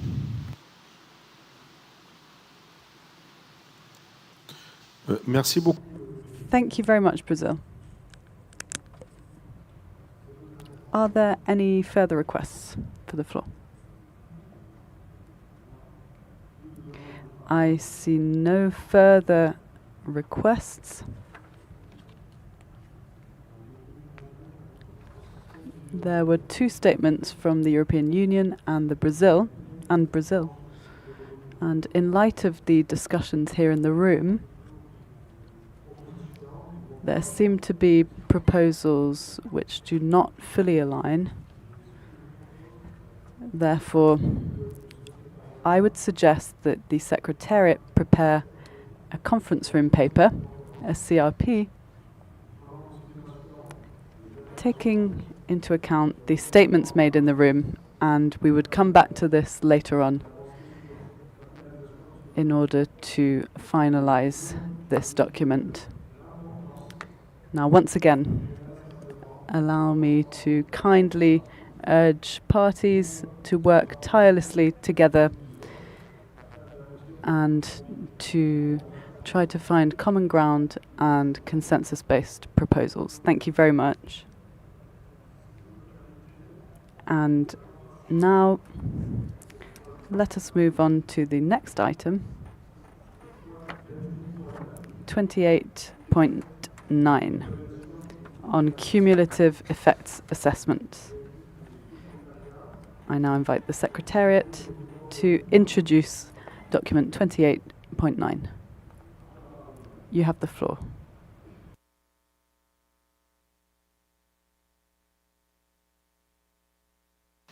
Thank you, Mr. Chair.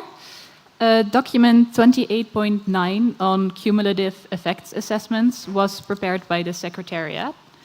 This document contains two annexes. Annex 1 contains the summary and recommendations of the report Cumulative Effects Assessment and Migratory Species. Annex 2 contains the draft decisions. Proposed amendments to Resolution 7.2, Rev. COP15, resulting from the report and recommendations presented here, are contained in Annex 1 of document 28.10 on infrastructure and will be discussed under that agenda item. The document was reviewed by the Scientific Council. Recommended revisions have already been incorporated in revision 1 of the document. There is also a related information document 28.9, which contains the report on cumulative effects assessment for migratory species. The Conference of the Parties is recommended to A. Note the summary and recommendations of the report Cumulative Effects Assessment and Migratory Species contained in Annex 1 of the document. B. Adopt the proposed amendments to Resolution 7.2, Rev. COP15, contained in Annex 1 of Doc 28.10. C.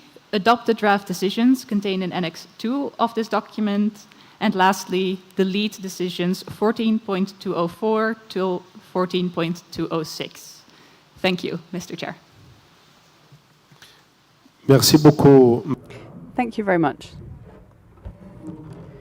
I now open the floor for any statements. Are there any requests for the floor on this item of our agenda on cumulative effects assessments? South Africa, you have the floor.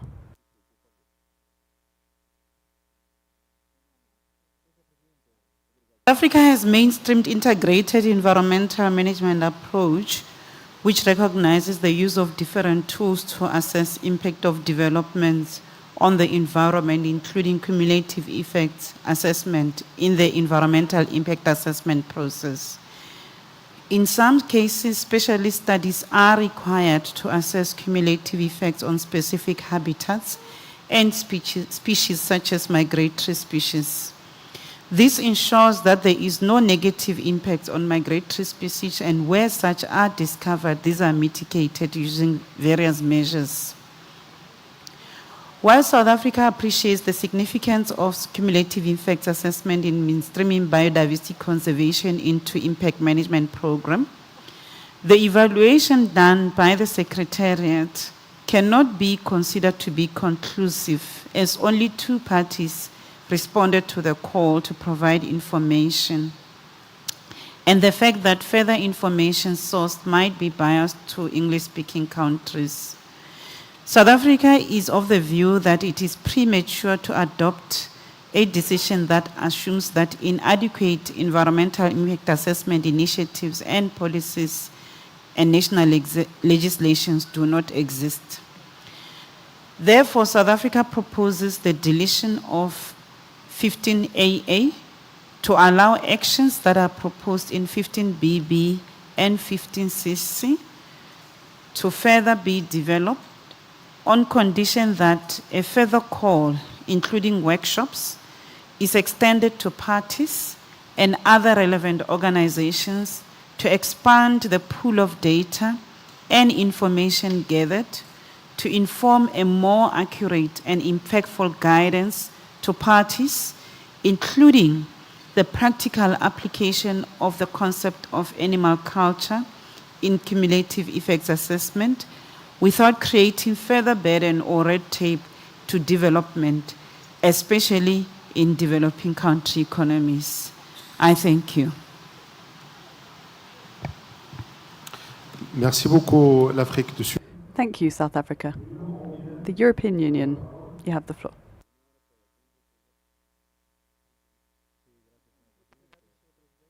Member States take note of the summary and recommendations of the report Cumulative Effects Assessment and Migratory Species, support the proposed amendments to Resolution 7.2 of the COP15, and also support the adoption of relevant draft decisions. The EU and its member states welcome the document 30.3.1 and the proposed amendments to Resolution 7.2 and support the amended text proposed by the Scientific Council and the Secretariat. The EU and its member states also welcome and support the draft decisions laid down in this document and encourage parties to observe and to fulfill the requests made in this chapter, including those related to the impact assessment and migratory species. The EU and its member states request parties to take into account ecological connectivity and ecological restoration when planning new linear infrastructure, and encourage parties to ensure involvement of relevant businesses and public authorities in order to embed biodiversity conservation into the public and private decision-making. However, the EU and its member states suggest that we should await the outcome of the Scientific Council's work on developing a CMS definition of cumulative effects assessment before assessing its effectiveness. This will ensure a common understanding of the CEA and enable effective implementation. We support the Scientific Council's efforts and look forward to contributing to the next steps. we will submit our textual suggestions in writing to the Secretariat. Thank you, Mr. Chair. Merci beaucoup, l'Union européenne. Thank you, European Union. New Zealand, you have the floor.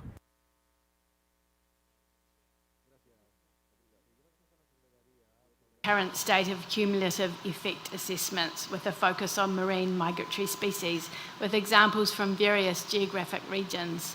However, we were disappointed to be one of only 2 countries who responded to the questionnaire and therefore were included in the report.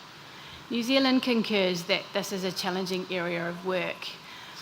Many other international organisations are also grappling with this issue and carrying out work, which may be useful to draw on in the CMS context. New Zealand supports the draft decisions. In particular, we support the request to the Scientific Council for guidance for the assessment of cumulative effects on migratory species. We think this is very timely given the recent coming into force of the Agreement on the Biodiversity Beyond National Jurisdiction, where CMS can play an important role in ensuring that BBNJ decision makers have access to robust, up-to-date guidance in relation to migratory species. Thank you. Merci beaucoup. Thank you very much, New Zealand. Uganda, you have the floor.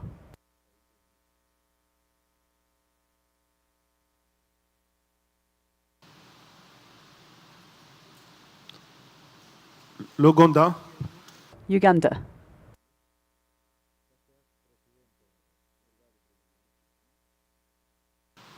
Notes that the cumulative effects of the assessments are essential for understanding the combined impacts of multiple projects that threaten the migratory species. But in a number of cases, of course, these assessments are not done. And the fact, Chair, that only 2 parties responded to the COP15 request for information, it demonstrates that there is a problem either with capacity or with the need to provide further guidance. So Uganda, therefore, recommends that further consultations be done prior to the adoption of the proposed draft decision, but also that capacity building be done to enhance the ability of parties to provide the requisite information. Thank you, Chair. Merci beaucoup. Thank you very much, Uganda. I now give the floor to Aida Anama. Could you please identify yourself?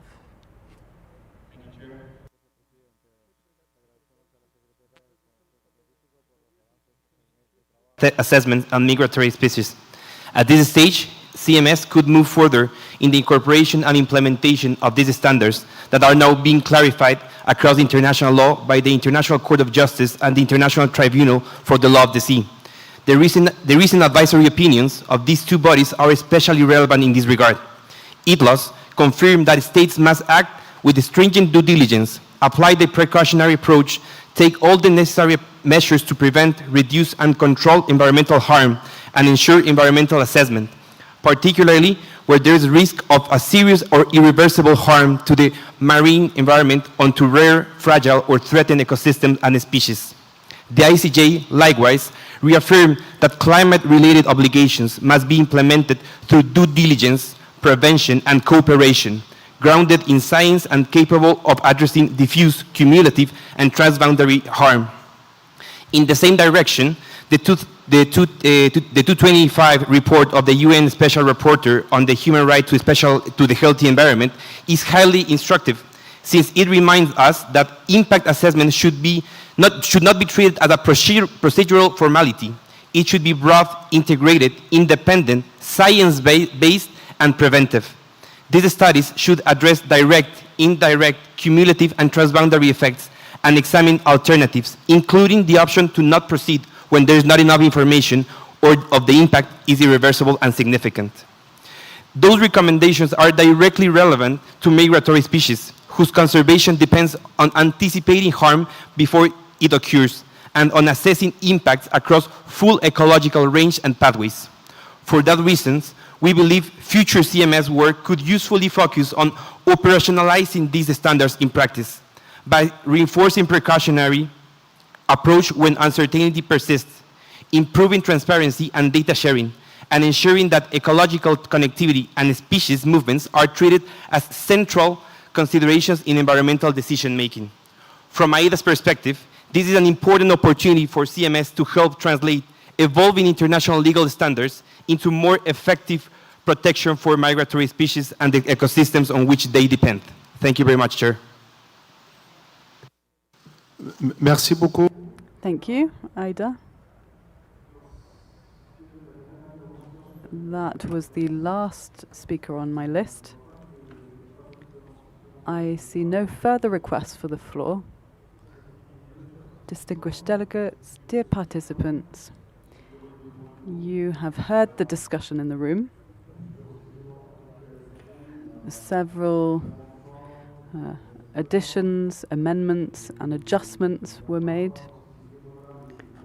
And sometimes these proposals did not align with one another.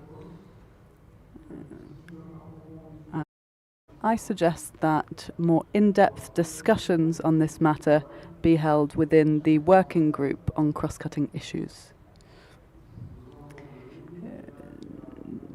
Would you agree with this proposal, or are there any objections? I see none. It is so decided.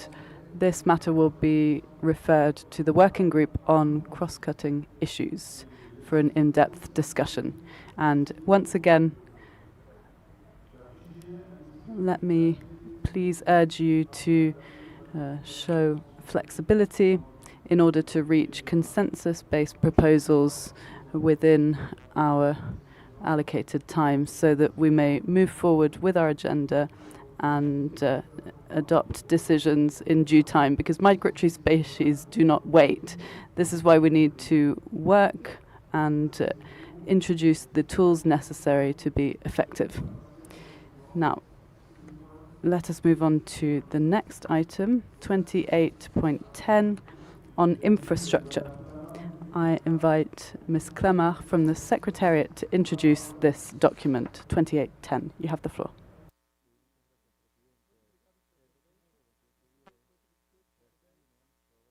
And migratory species was prepared by the Secretariat and the Scientific Council Working Group on Infrastructure. This document contains two annexes.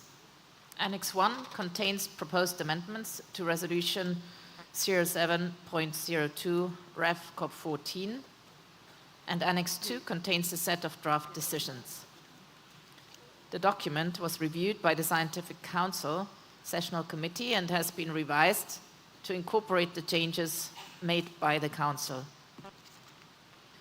The Conference of the Parties is recommended to adopt the proposed amendments to Resolution 07.02 Ref COP15 contained in Annex 1 of this document, to adopt the draft decisions contained in Annex 2 of this document, and to delete decisions 14.201 to 14.203. Thank you, Chair. Merci beaucoup. Thank you very much, Clara.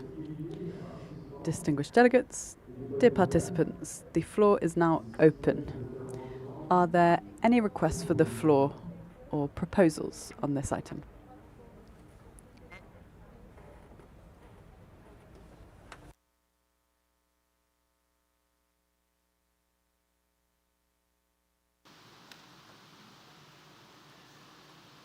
Le Brésil. Brazil.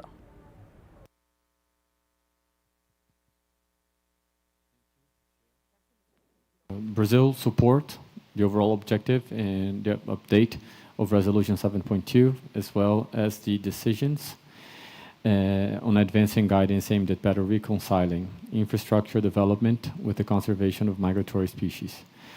We can support language that strengthens normative guidance in environmental planning and assessment tools, including with regarding to cumulative and synergistic effects, hydrological connectivity, and the removal of relevant physical barriers to migratory routes. At the same time, we believe that the text should avoid overly broad or taxative definitions of infrastructure, as well as formulations that may create open-ended precautionary standards or indirectly condition access to finance on criteria that may not be aligned with national legal frameworks.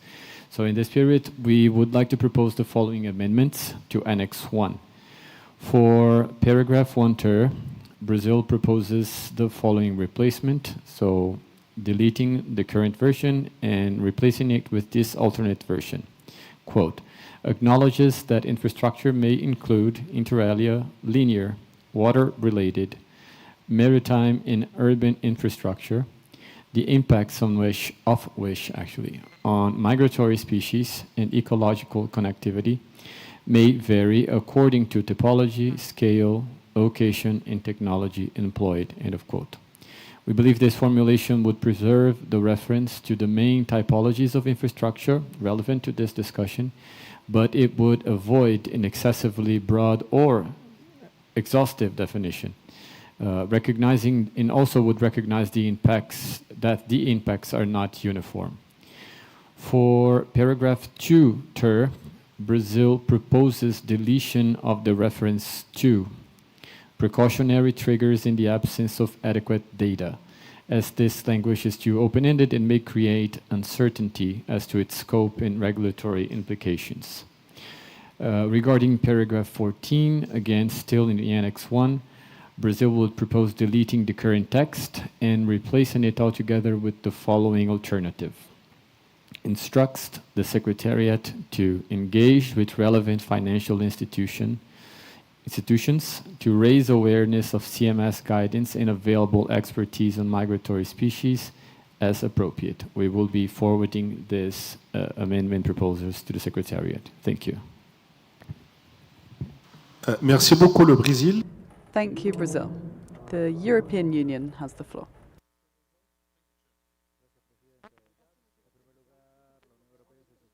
To the Secretariat and the Scientific Council for their outstanding work in advancing the consideration of infrastructure and its impacts on migratory species under CMS. We particularly commend the clear and thoughtful linkage to cumulative effects assessment, which significantly strengthens the overall approach and adds substantial value. At the same time, we see some need to refine the resolution text and the draft decisions in the following manner. The EU and its member states see clear value in a careful science-based exploration of the potential inclusion of social impact assessments related to animal culture within environmental impact assessments and strategic environmental assessments. However, we propose to await the results of the work foreseen under draft decision 15.cc, point P, agenda item 28.9, cumulative effects assessments, where the Scientific Council and the Expert Working Group on Animal Culture and Social Complexity are tasked with determining whether there is potential for including social impact assessments for animal culture in environmental impact assessments and strategic environmental assessments. In light of this ongoing work, the inclusion of social impact assessments in Resolution 7.2 on impact assessment and migratory species, agenda item 28.10, infrastructure, is also premature. Until the Scientific Council and the Working Group have concluded their assessment, we suggest deleting any references to CA from the Resolution 7.2. We also propose deleting references to CA for human societies, as this exceeds the scope of CMS. However, we are happy to reconsider the inclusion of CA in AIAs and CEAs once the Scientific Council's findings are available, possibly at COP16. We would like to commend the Working Group for its substantial efforts to advance the definition of the term critical habitat, even though this work could not be concluded in the last intersessional period. The EU and its member states see clear merit in having a common understanding of critical habitat under CMS and look forward to its ongoing work. In this regard, we would like to emphasize that the focus should be on developing criteria for considering critical habitat and infrastructure projects, plans and programs, rather than seeking an exhaustive and all-encompassing definition. For this, it is essential to include additional criteria beyond population aggregation thresholds, as well as precautionary triggers in the absence of adequate data. The EU and its member states would like to better understand the underlying rationale of the working group for operational paragraph 2bis. We would therefore kindly request clarification regarding the subject of the service referred to, or alternatively ask for a linkage of this operational paragraph to a specific mandate for the parties. In the absence of such clarification, the EU and its member states would prefer the deletion of paragraph 2bis, as it would potentially impose a significant workload on all parties, as well as make it difficult to undertake the service without orderly adoption of the COP and without sufficient time to plan, budget and allocate the necessary workforce. We propose to move operational paragraph 6bis in the draft resolution to become 5ter in order to enhance continuity, as both operational paragraphs 5bis and 6bis deal with monitoring and should therefore be kept together. We will provide our textual suggestions to the Secretariat in writing. Thank you, Chair.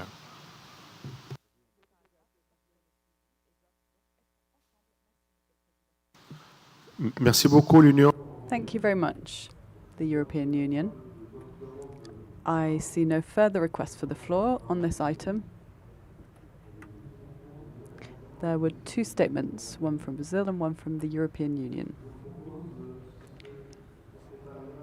May I suggest that the Secretariat prepare a conference room paper, a CRP, on the basis of what has been proposed by the two speakers, and we will come back to this at a later stage to consider the revised document. Are there any objections to this way forward?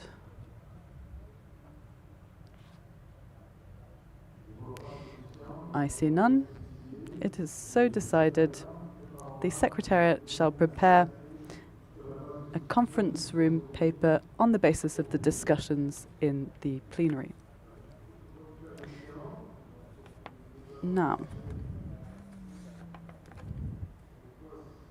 let us move on to the next item on our agenda, the part on the implementation of taxa-specific and cross-cutting mandates.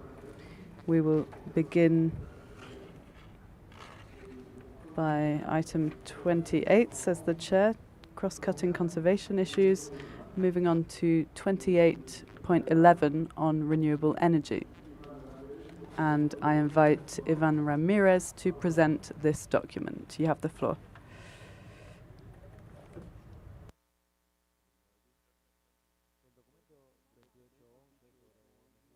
And the Energy Task Force, ETF.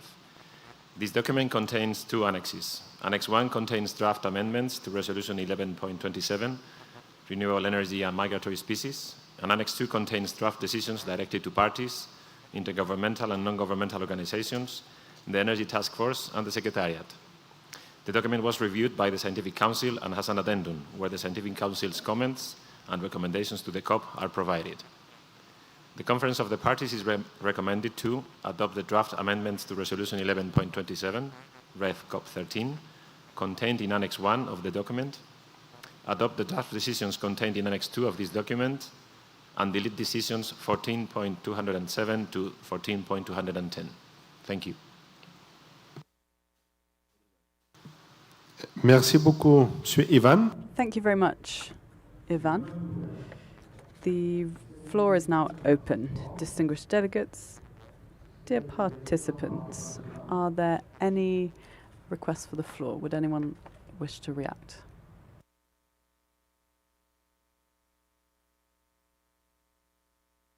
European. The European Union has the floor.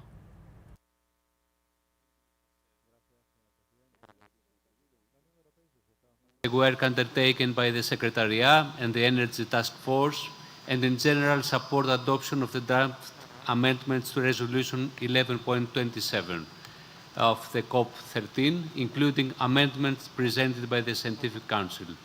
However, we do have some amendments to the resolution which we will submit to the Secretariat in writing. The EU and its member states believe that the resolution should not only be limited to important marine mammal areas, and that other important areas such as important shark and ray areas, integrated multi-trophic aquaculture areas, ecologically or biologically significant areas, key biodiversity areas, and particularly sensitive sea areas should be also considered. Furthermore, we note that the renewable energy developments can potentially entail risks for migratory species, even where projects are planned and conducted in the best way possible. The EU and its member states, therefore, do not support the inclusion of the reference nature-safe design in operative paragraph 2 of the resolution. The EU and its member states support the adoption of the draft decisions contained in Annex 2 of this document, as well as the deletion of decisions 14.207 up to 14.210. Thank you, Mr. Chair. Merci beaucoup. Thank you very much to the European Union. The United Kingdom, you have the floor.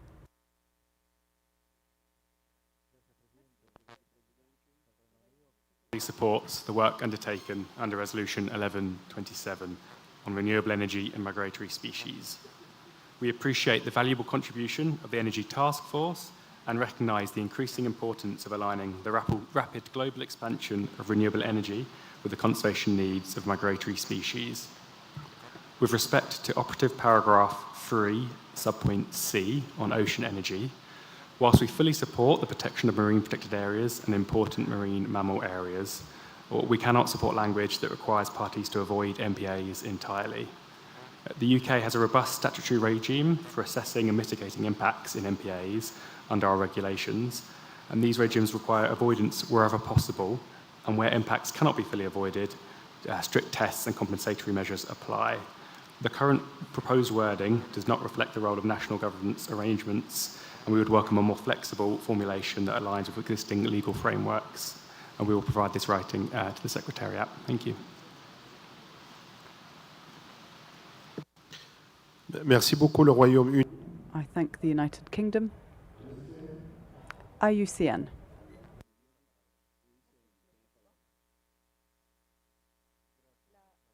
Council and Energy Task Force for work on this topic. In late 2025, the IWC initiated a 5-year research partnership with the Australian government as part of their Renewable Environmental Research Initiative. This initiative will fund research to investigate the potential impacts of offshore renewable energy developments on cetaceans, particularly migratory whales. As a member of the CMS task force, we look forward to sharing the outcomes of this research over the course of the partnership. IWC therefore supports both the amendments to Resolution 11.27 as outlined in Addendum 1 and the draft decisions. Thank you, Chair. Merci beaucoup, l'IUCN. Thank you very much, IWC. This was the last statement on my list. Are there any further requests for the floor?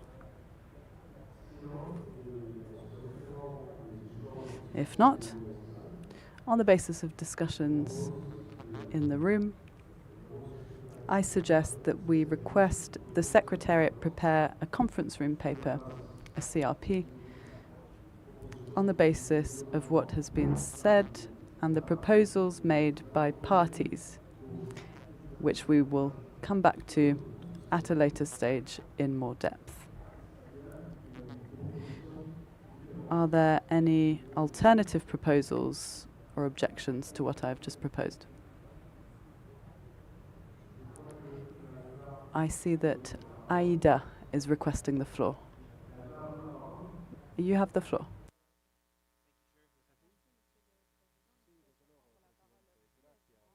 We express our gratitude to the Secretariat, the Scientific Council, and the Energy Task Force for the work reflected in this draft resolution.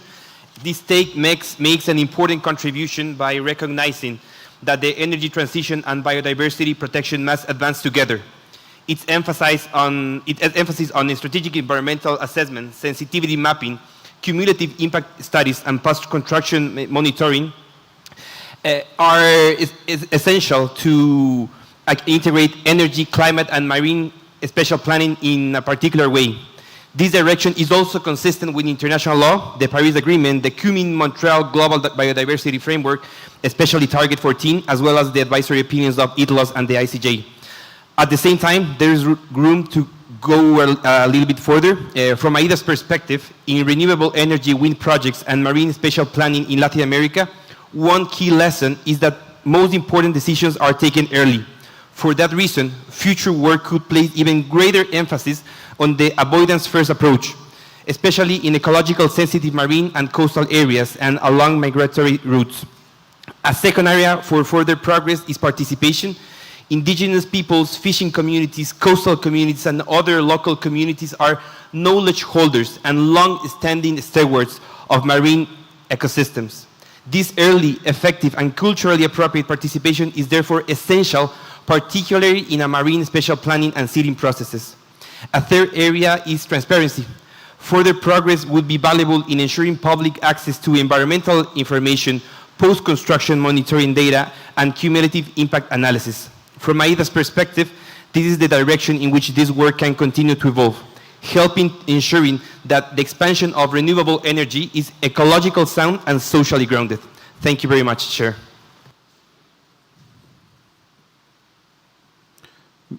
Merci beaucoup, Aida. Thank you very much, Aida. So, I was just preparing the proposal that the Secretariat will prepare a CRP, and I would like to know if there were any objection to that. There is no opposition. So the Secretariat will prepare a conference room paper which will take into account all the comments made in the room, and we will come back to consider that. Now I would like us to move on to the next item on the agenda, which is 2812 on climate change, and I would like to invite Ms. Dagmar to present the document. Thank you.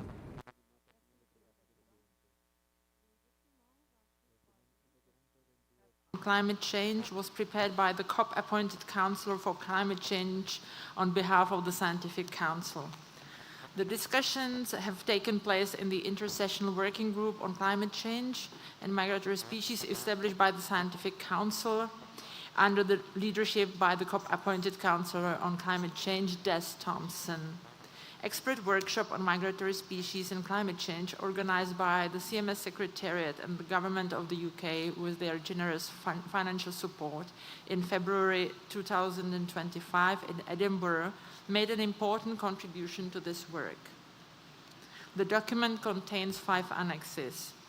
Annex 1 contains proposed amendments to Resolution 1221, Ref COP14, and Annex 2 contains draft decisions. In Annex 3, you'll find the summary of the findings of the expert workshop on migratory species and climate change. Annex 4 contains the summary of the findings of the online meeting of the Working Group on Climate Change and Migratory Species. And in Annex 5, you can find the summary of the report on the interpretation of the term barrier in the context of migratory species conservation. There are also 4 related information documents. Information document 28.12a contains the report of the expert workshop on migratory species and climate change. Information document 28.12b, prepared by the UK Joint Nature Conservation Committee, JNCC, provides the overview and comparison of 4 climate change vulnerability assessment methodologies. Information document 28.12c, which was prepared by CMS Climate Change Working Group, JNCC, and the UK Department for Environment, Food and Rural Affairs, contains case studies demonstrating the role of migratory species in climate change mitigation and adaptation. Information document 28.12d contains a report on the interpretation of the term barrier in the context of migratory species conservation. So this is a tremendous work, and the COP is now invited to adopt the draft amendments to Resolution 1221, Rev COP 14, contained in Annex 1 of this document, adopt the draft decisions contained in Annex 2 of this document, and take note of the findings of the expert workshop and of the working group meeting contained in Annexes 3 and 4, respectively. And finally, to delete decisions 14.211 until 14.215. Thank you very much, Mr. Chair. Merci beaucoup. Thank you very much. So, distinguished delegates, dear participants, the floor is open. Brazil.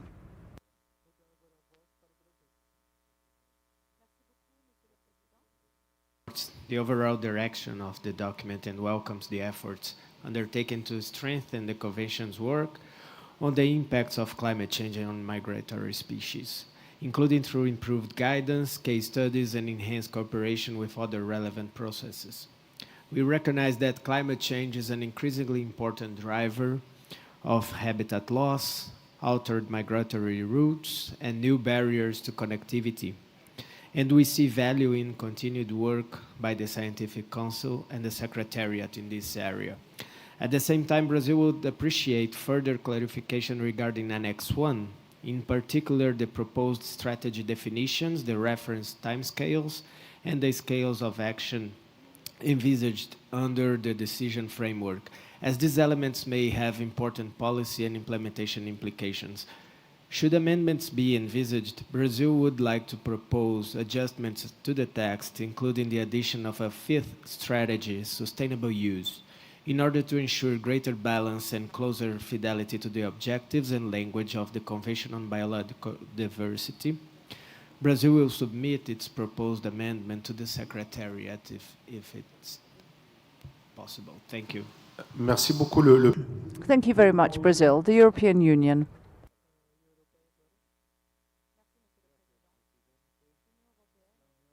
Of the draft amendments to Resolution 12.21 contained in Annex 1 of this document. We also support the draft decisions 15.AA to 15.DD with two amendments which we will submit. Specifically, with regard to 15CC, we recommend the collaboration of working groups to collate and to report information on how to monitor, prevent and mitigate mass mortality events of populations of migrating species. Secondly, with regard to 15DD, a simplified paragraph inspired from decisions 14.211 up to 14.21.5 could be reiterated on the engagement and cooperation with other multilateral environmental agreements. We also agree to delete decisions 14.211 up to 14.215.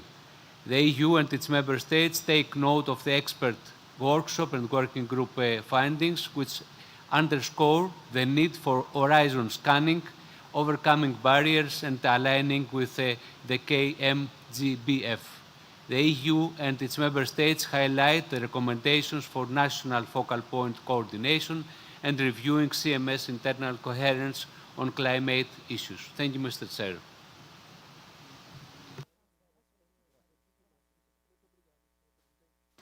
Merci infiniment.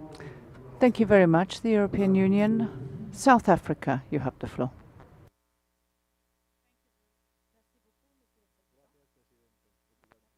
Amendments to Resolutions 12.21 and the draft decisions contained in Annex 2.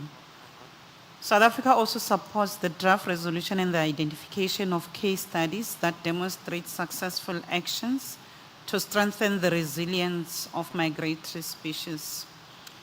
We note the 4 strategies and their definitions for the purposes of the decision framework and emphasize that financial support should be provided to parties to enable implementation. With regard to Decision 15CC, South Africa supports the identification of migratory species most likely to be affected by climate change and propose that adaptation measures be developed for those species. Further, South Africa takes notes of the findings of the expert workshop and the working group contained in Annex 3 and 4 and supports the deletion of decisions 14.211 to 14.215. South Africa also supports the revision to Resolution 12.21 in revision COP15, including the additional guidance from the 5th and the 6th meetings of the sessional committee of the Scientific Council, which provides clearer direction for implementation, particularly on re-establishing the climate change working group, identifying migratory species negatively affected by climate change, and identifying species likely to change migration routes. South Africa supports the draft decisions requesting parties to share case studies on climate change adaptation and encouraging parties and organizations to use the available guidance to identify and address barriers to migratory species movements, including those caused by climate change. Thank you. Merci beaucoup, l'Afrique de... Thank you very much, South Africa. United Kingdom, you have the floor.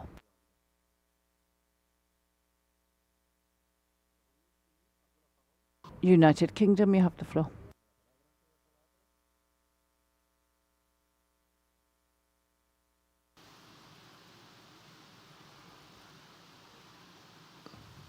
S'il vous plaît, activez le... Please, could you activate microphone for the UK?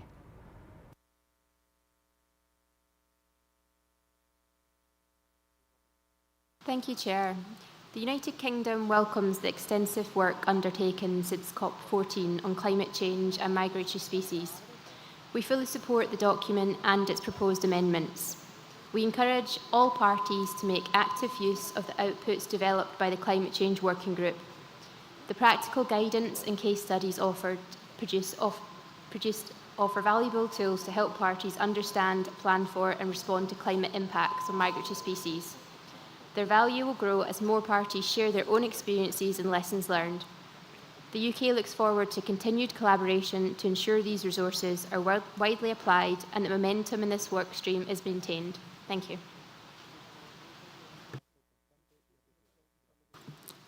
Merci beaucoup. I thank the United Kingdom. IUCN.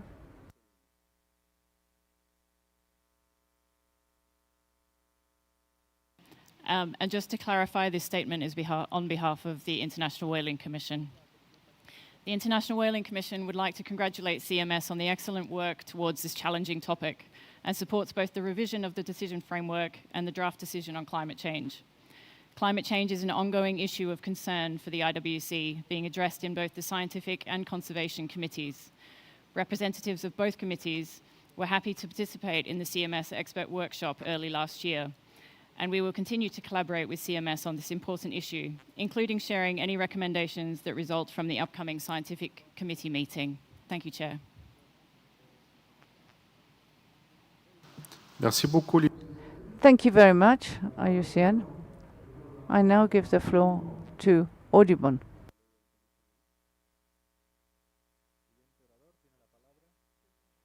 Audubon Society very much appreciates the careful consideration the CMS is giving to the critical issues around climate change and migratory species.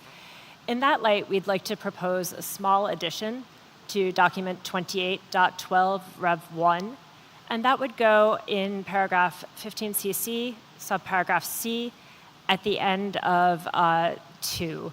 That would read very simply, initiate a process to identify existing assessments of likely range of migratory species in 2100, and where such assessments do not exist, to complete these, beginning with a pilot sample of listed species with geographic and taxonomic diversity.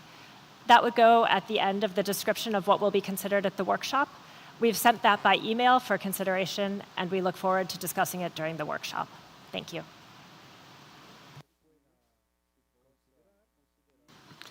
Merci beaucoup, Audubon. Thank you, Odipan. I now give the floor to IFO.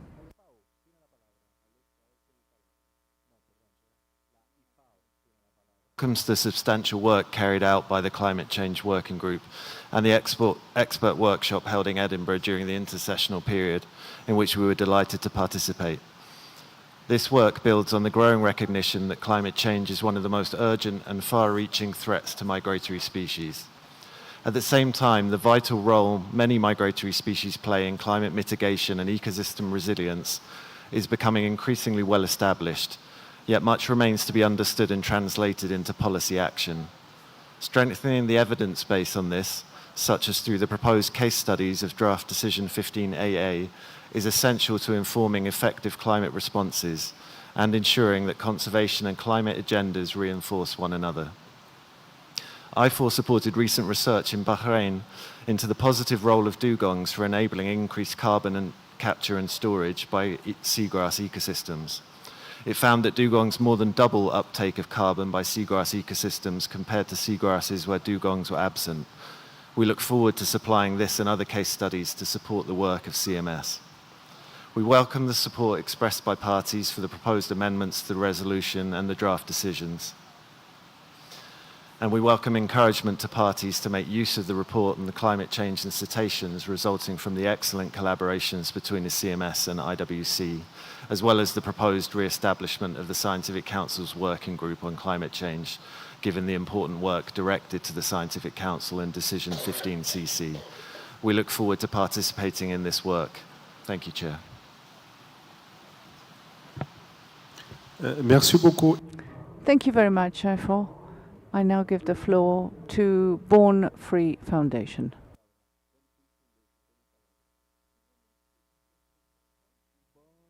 The draft decisions to identify case studies evidencing successful actions that have A, supported migratory species adaptation to climate change, and B, demonstrated the ecosystem services migratory species provide in addressing climate change.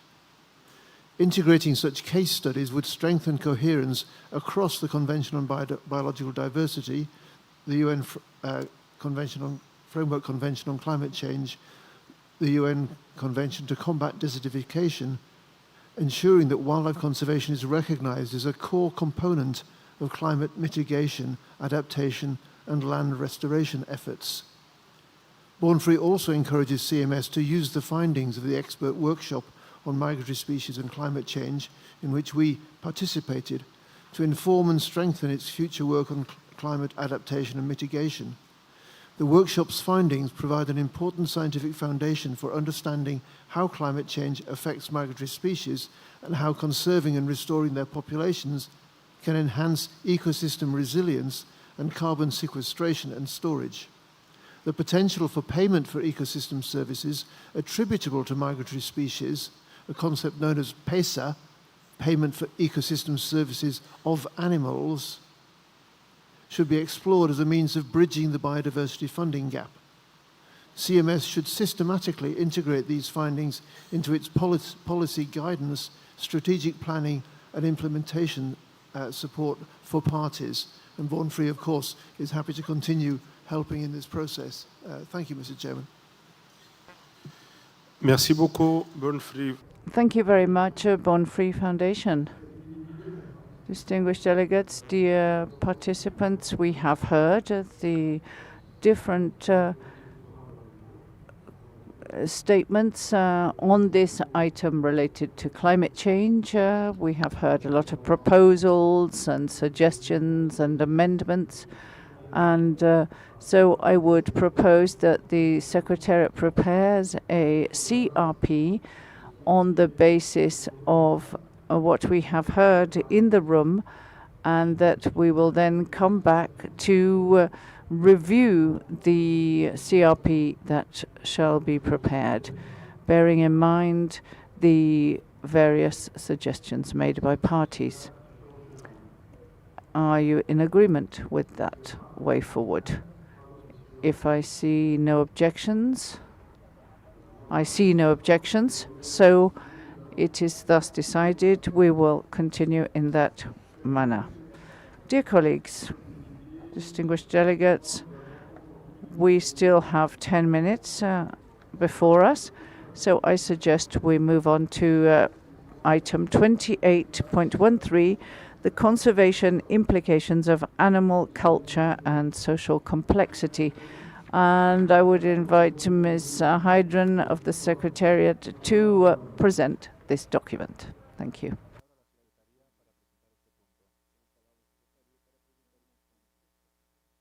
Twenty-eight 28.13 on conservation implications of animal culture and social complexity was prepared by the Scientific Council and its expert working group on conservation implications of animal culture and social complexity and the Secretariat.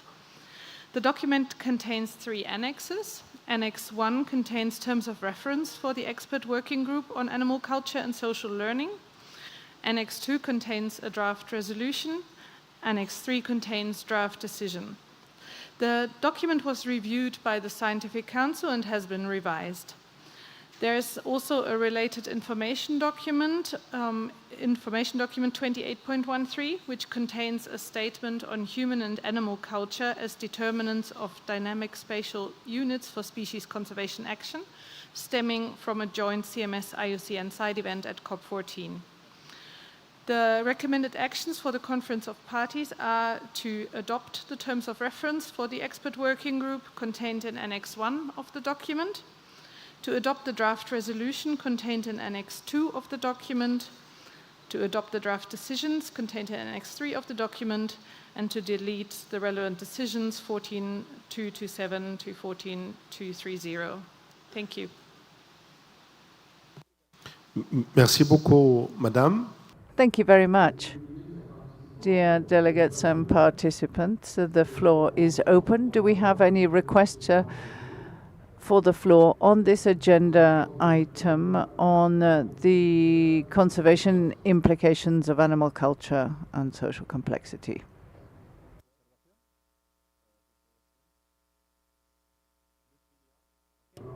Kenya, you have the floor.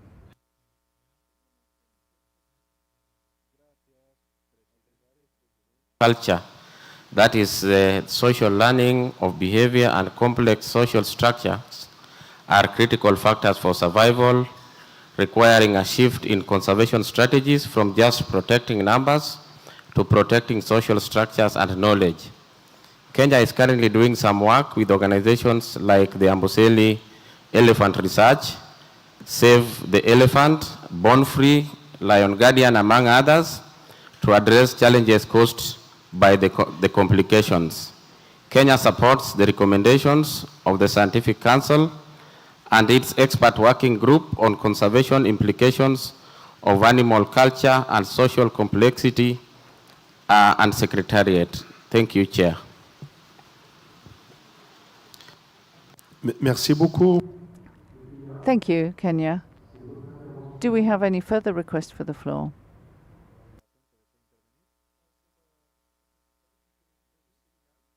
Senegal, you have the floor.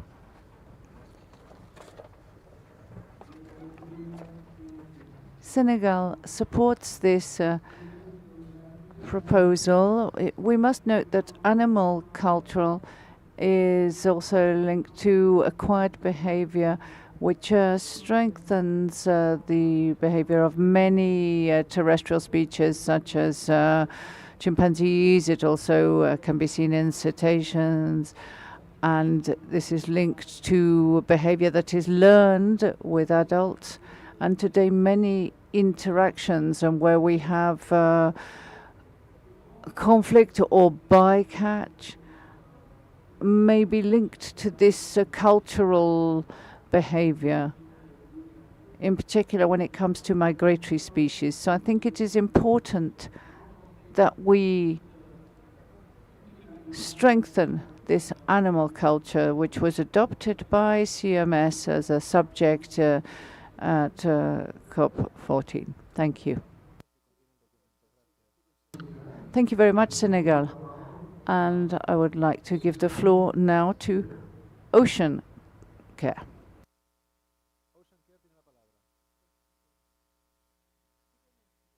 I'd like to thank, first of all, our gracious host, the Government of Brazil, for their excellent hospitality and warm welcome to Campo Grande. Thank you also to the CMS Secretariat, who have worked tirelessly during the intersessional period and now during the COP. Ocean Care thanks the Animal Culture Expert Working Group for all of their groundbreaking work since COP15, in particular the publication of the Animal Culture Conservation in a Changing World special issue in the 2025 Royal Society Philosophical Transactions B. We are pleased that ACOBAMS and ASCOBANS now have their own working group, and we've been delighted to support that work. We encourage other daughter agreements to consider culturally transmitted behaviours when determining conservation measures. Thank you. Merci beaucoup, Madame. Thank you so much. South Africa, you have the floor.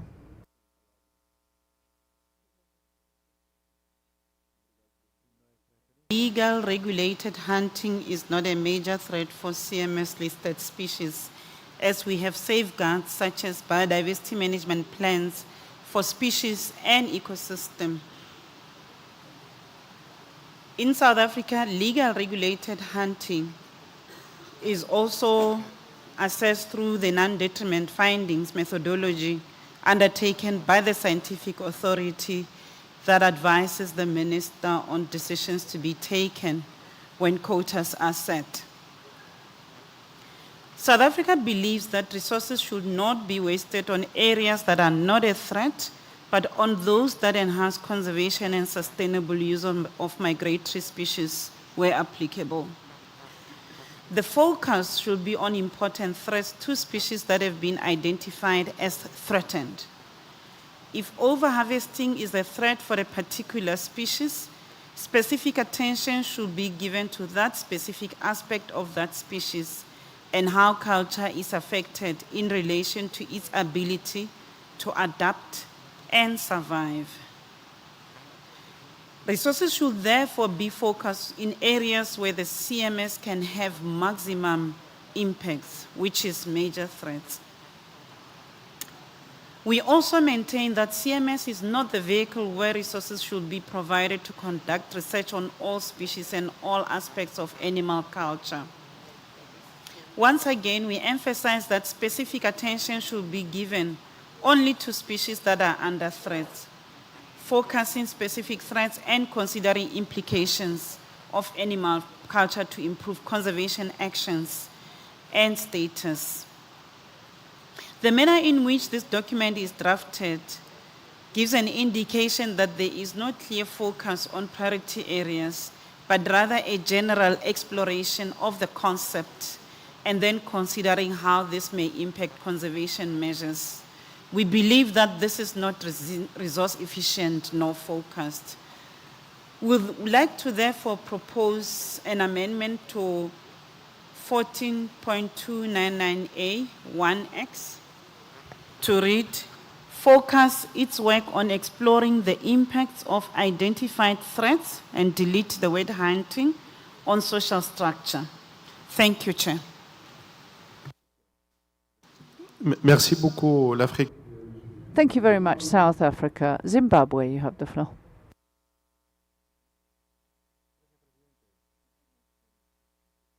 For avoidance of wasting time, Zimbabwe aligns itself with the comments that have been submitted by South Africa, and also just to emphasize the fact that we are facing unprecedented shortages in terms of resources to implement various concerted actions, measures, and also implementation of species-specific management plans for listed species under CMS, and consideration needs to be made in terms of prioritization and also how we deploy the limited resources. And we also support the proposed amendment to the draft decision 14AA. Thank you. Merci beaucoup. Thank you very much, Zimbabwe. Somalia.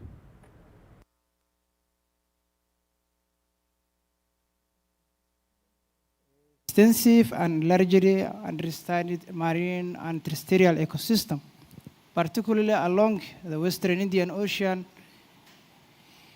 Integrating and social learning into the conservation planning can strengthen species resilience and improve management of human-wildlife interactions. Somalia emphasizes the need for capacity building, research support, and strengthening regional cooperation, including in the cooperation of local and traditional knowledge. Somalia therefore supports the proposal decision and encourage partners to assist implementing in this emerging area of work. Thank you very much.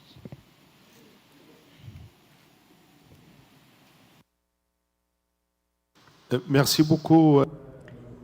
Thank you, Somalia. This was the last speaker on my list. I see no further requests for the floor on this item.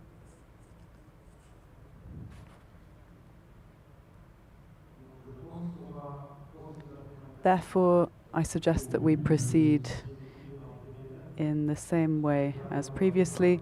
In light of what has been said in the room, the Secretariat will prepare a conference room paper taking into account the views expressed, and we will come back to consider this document at a later stage. Distinguished delegates, dear participants, this brings us to the end of today's session. I shall give the floor to the Secretariat now for some brief announcements.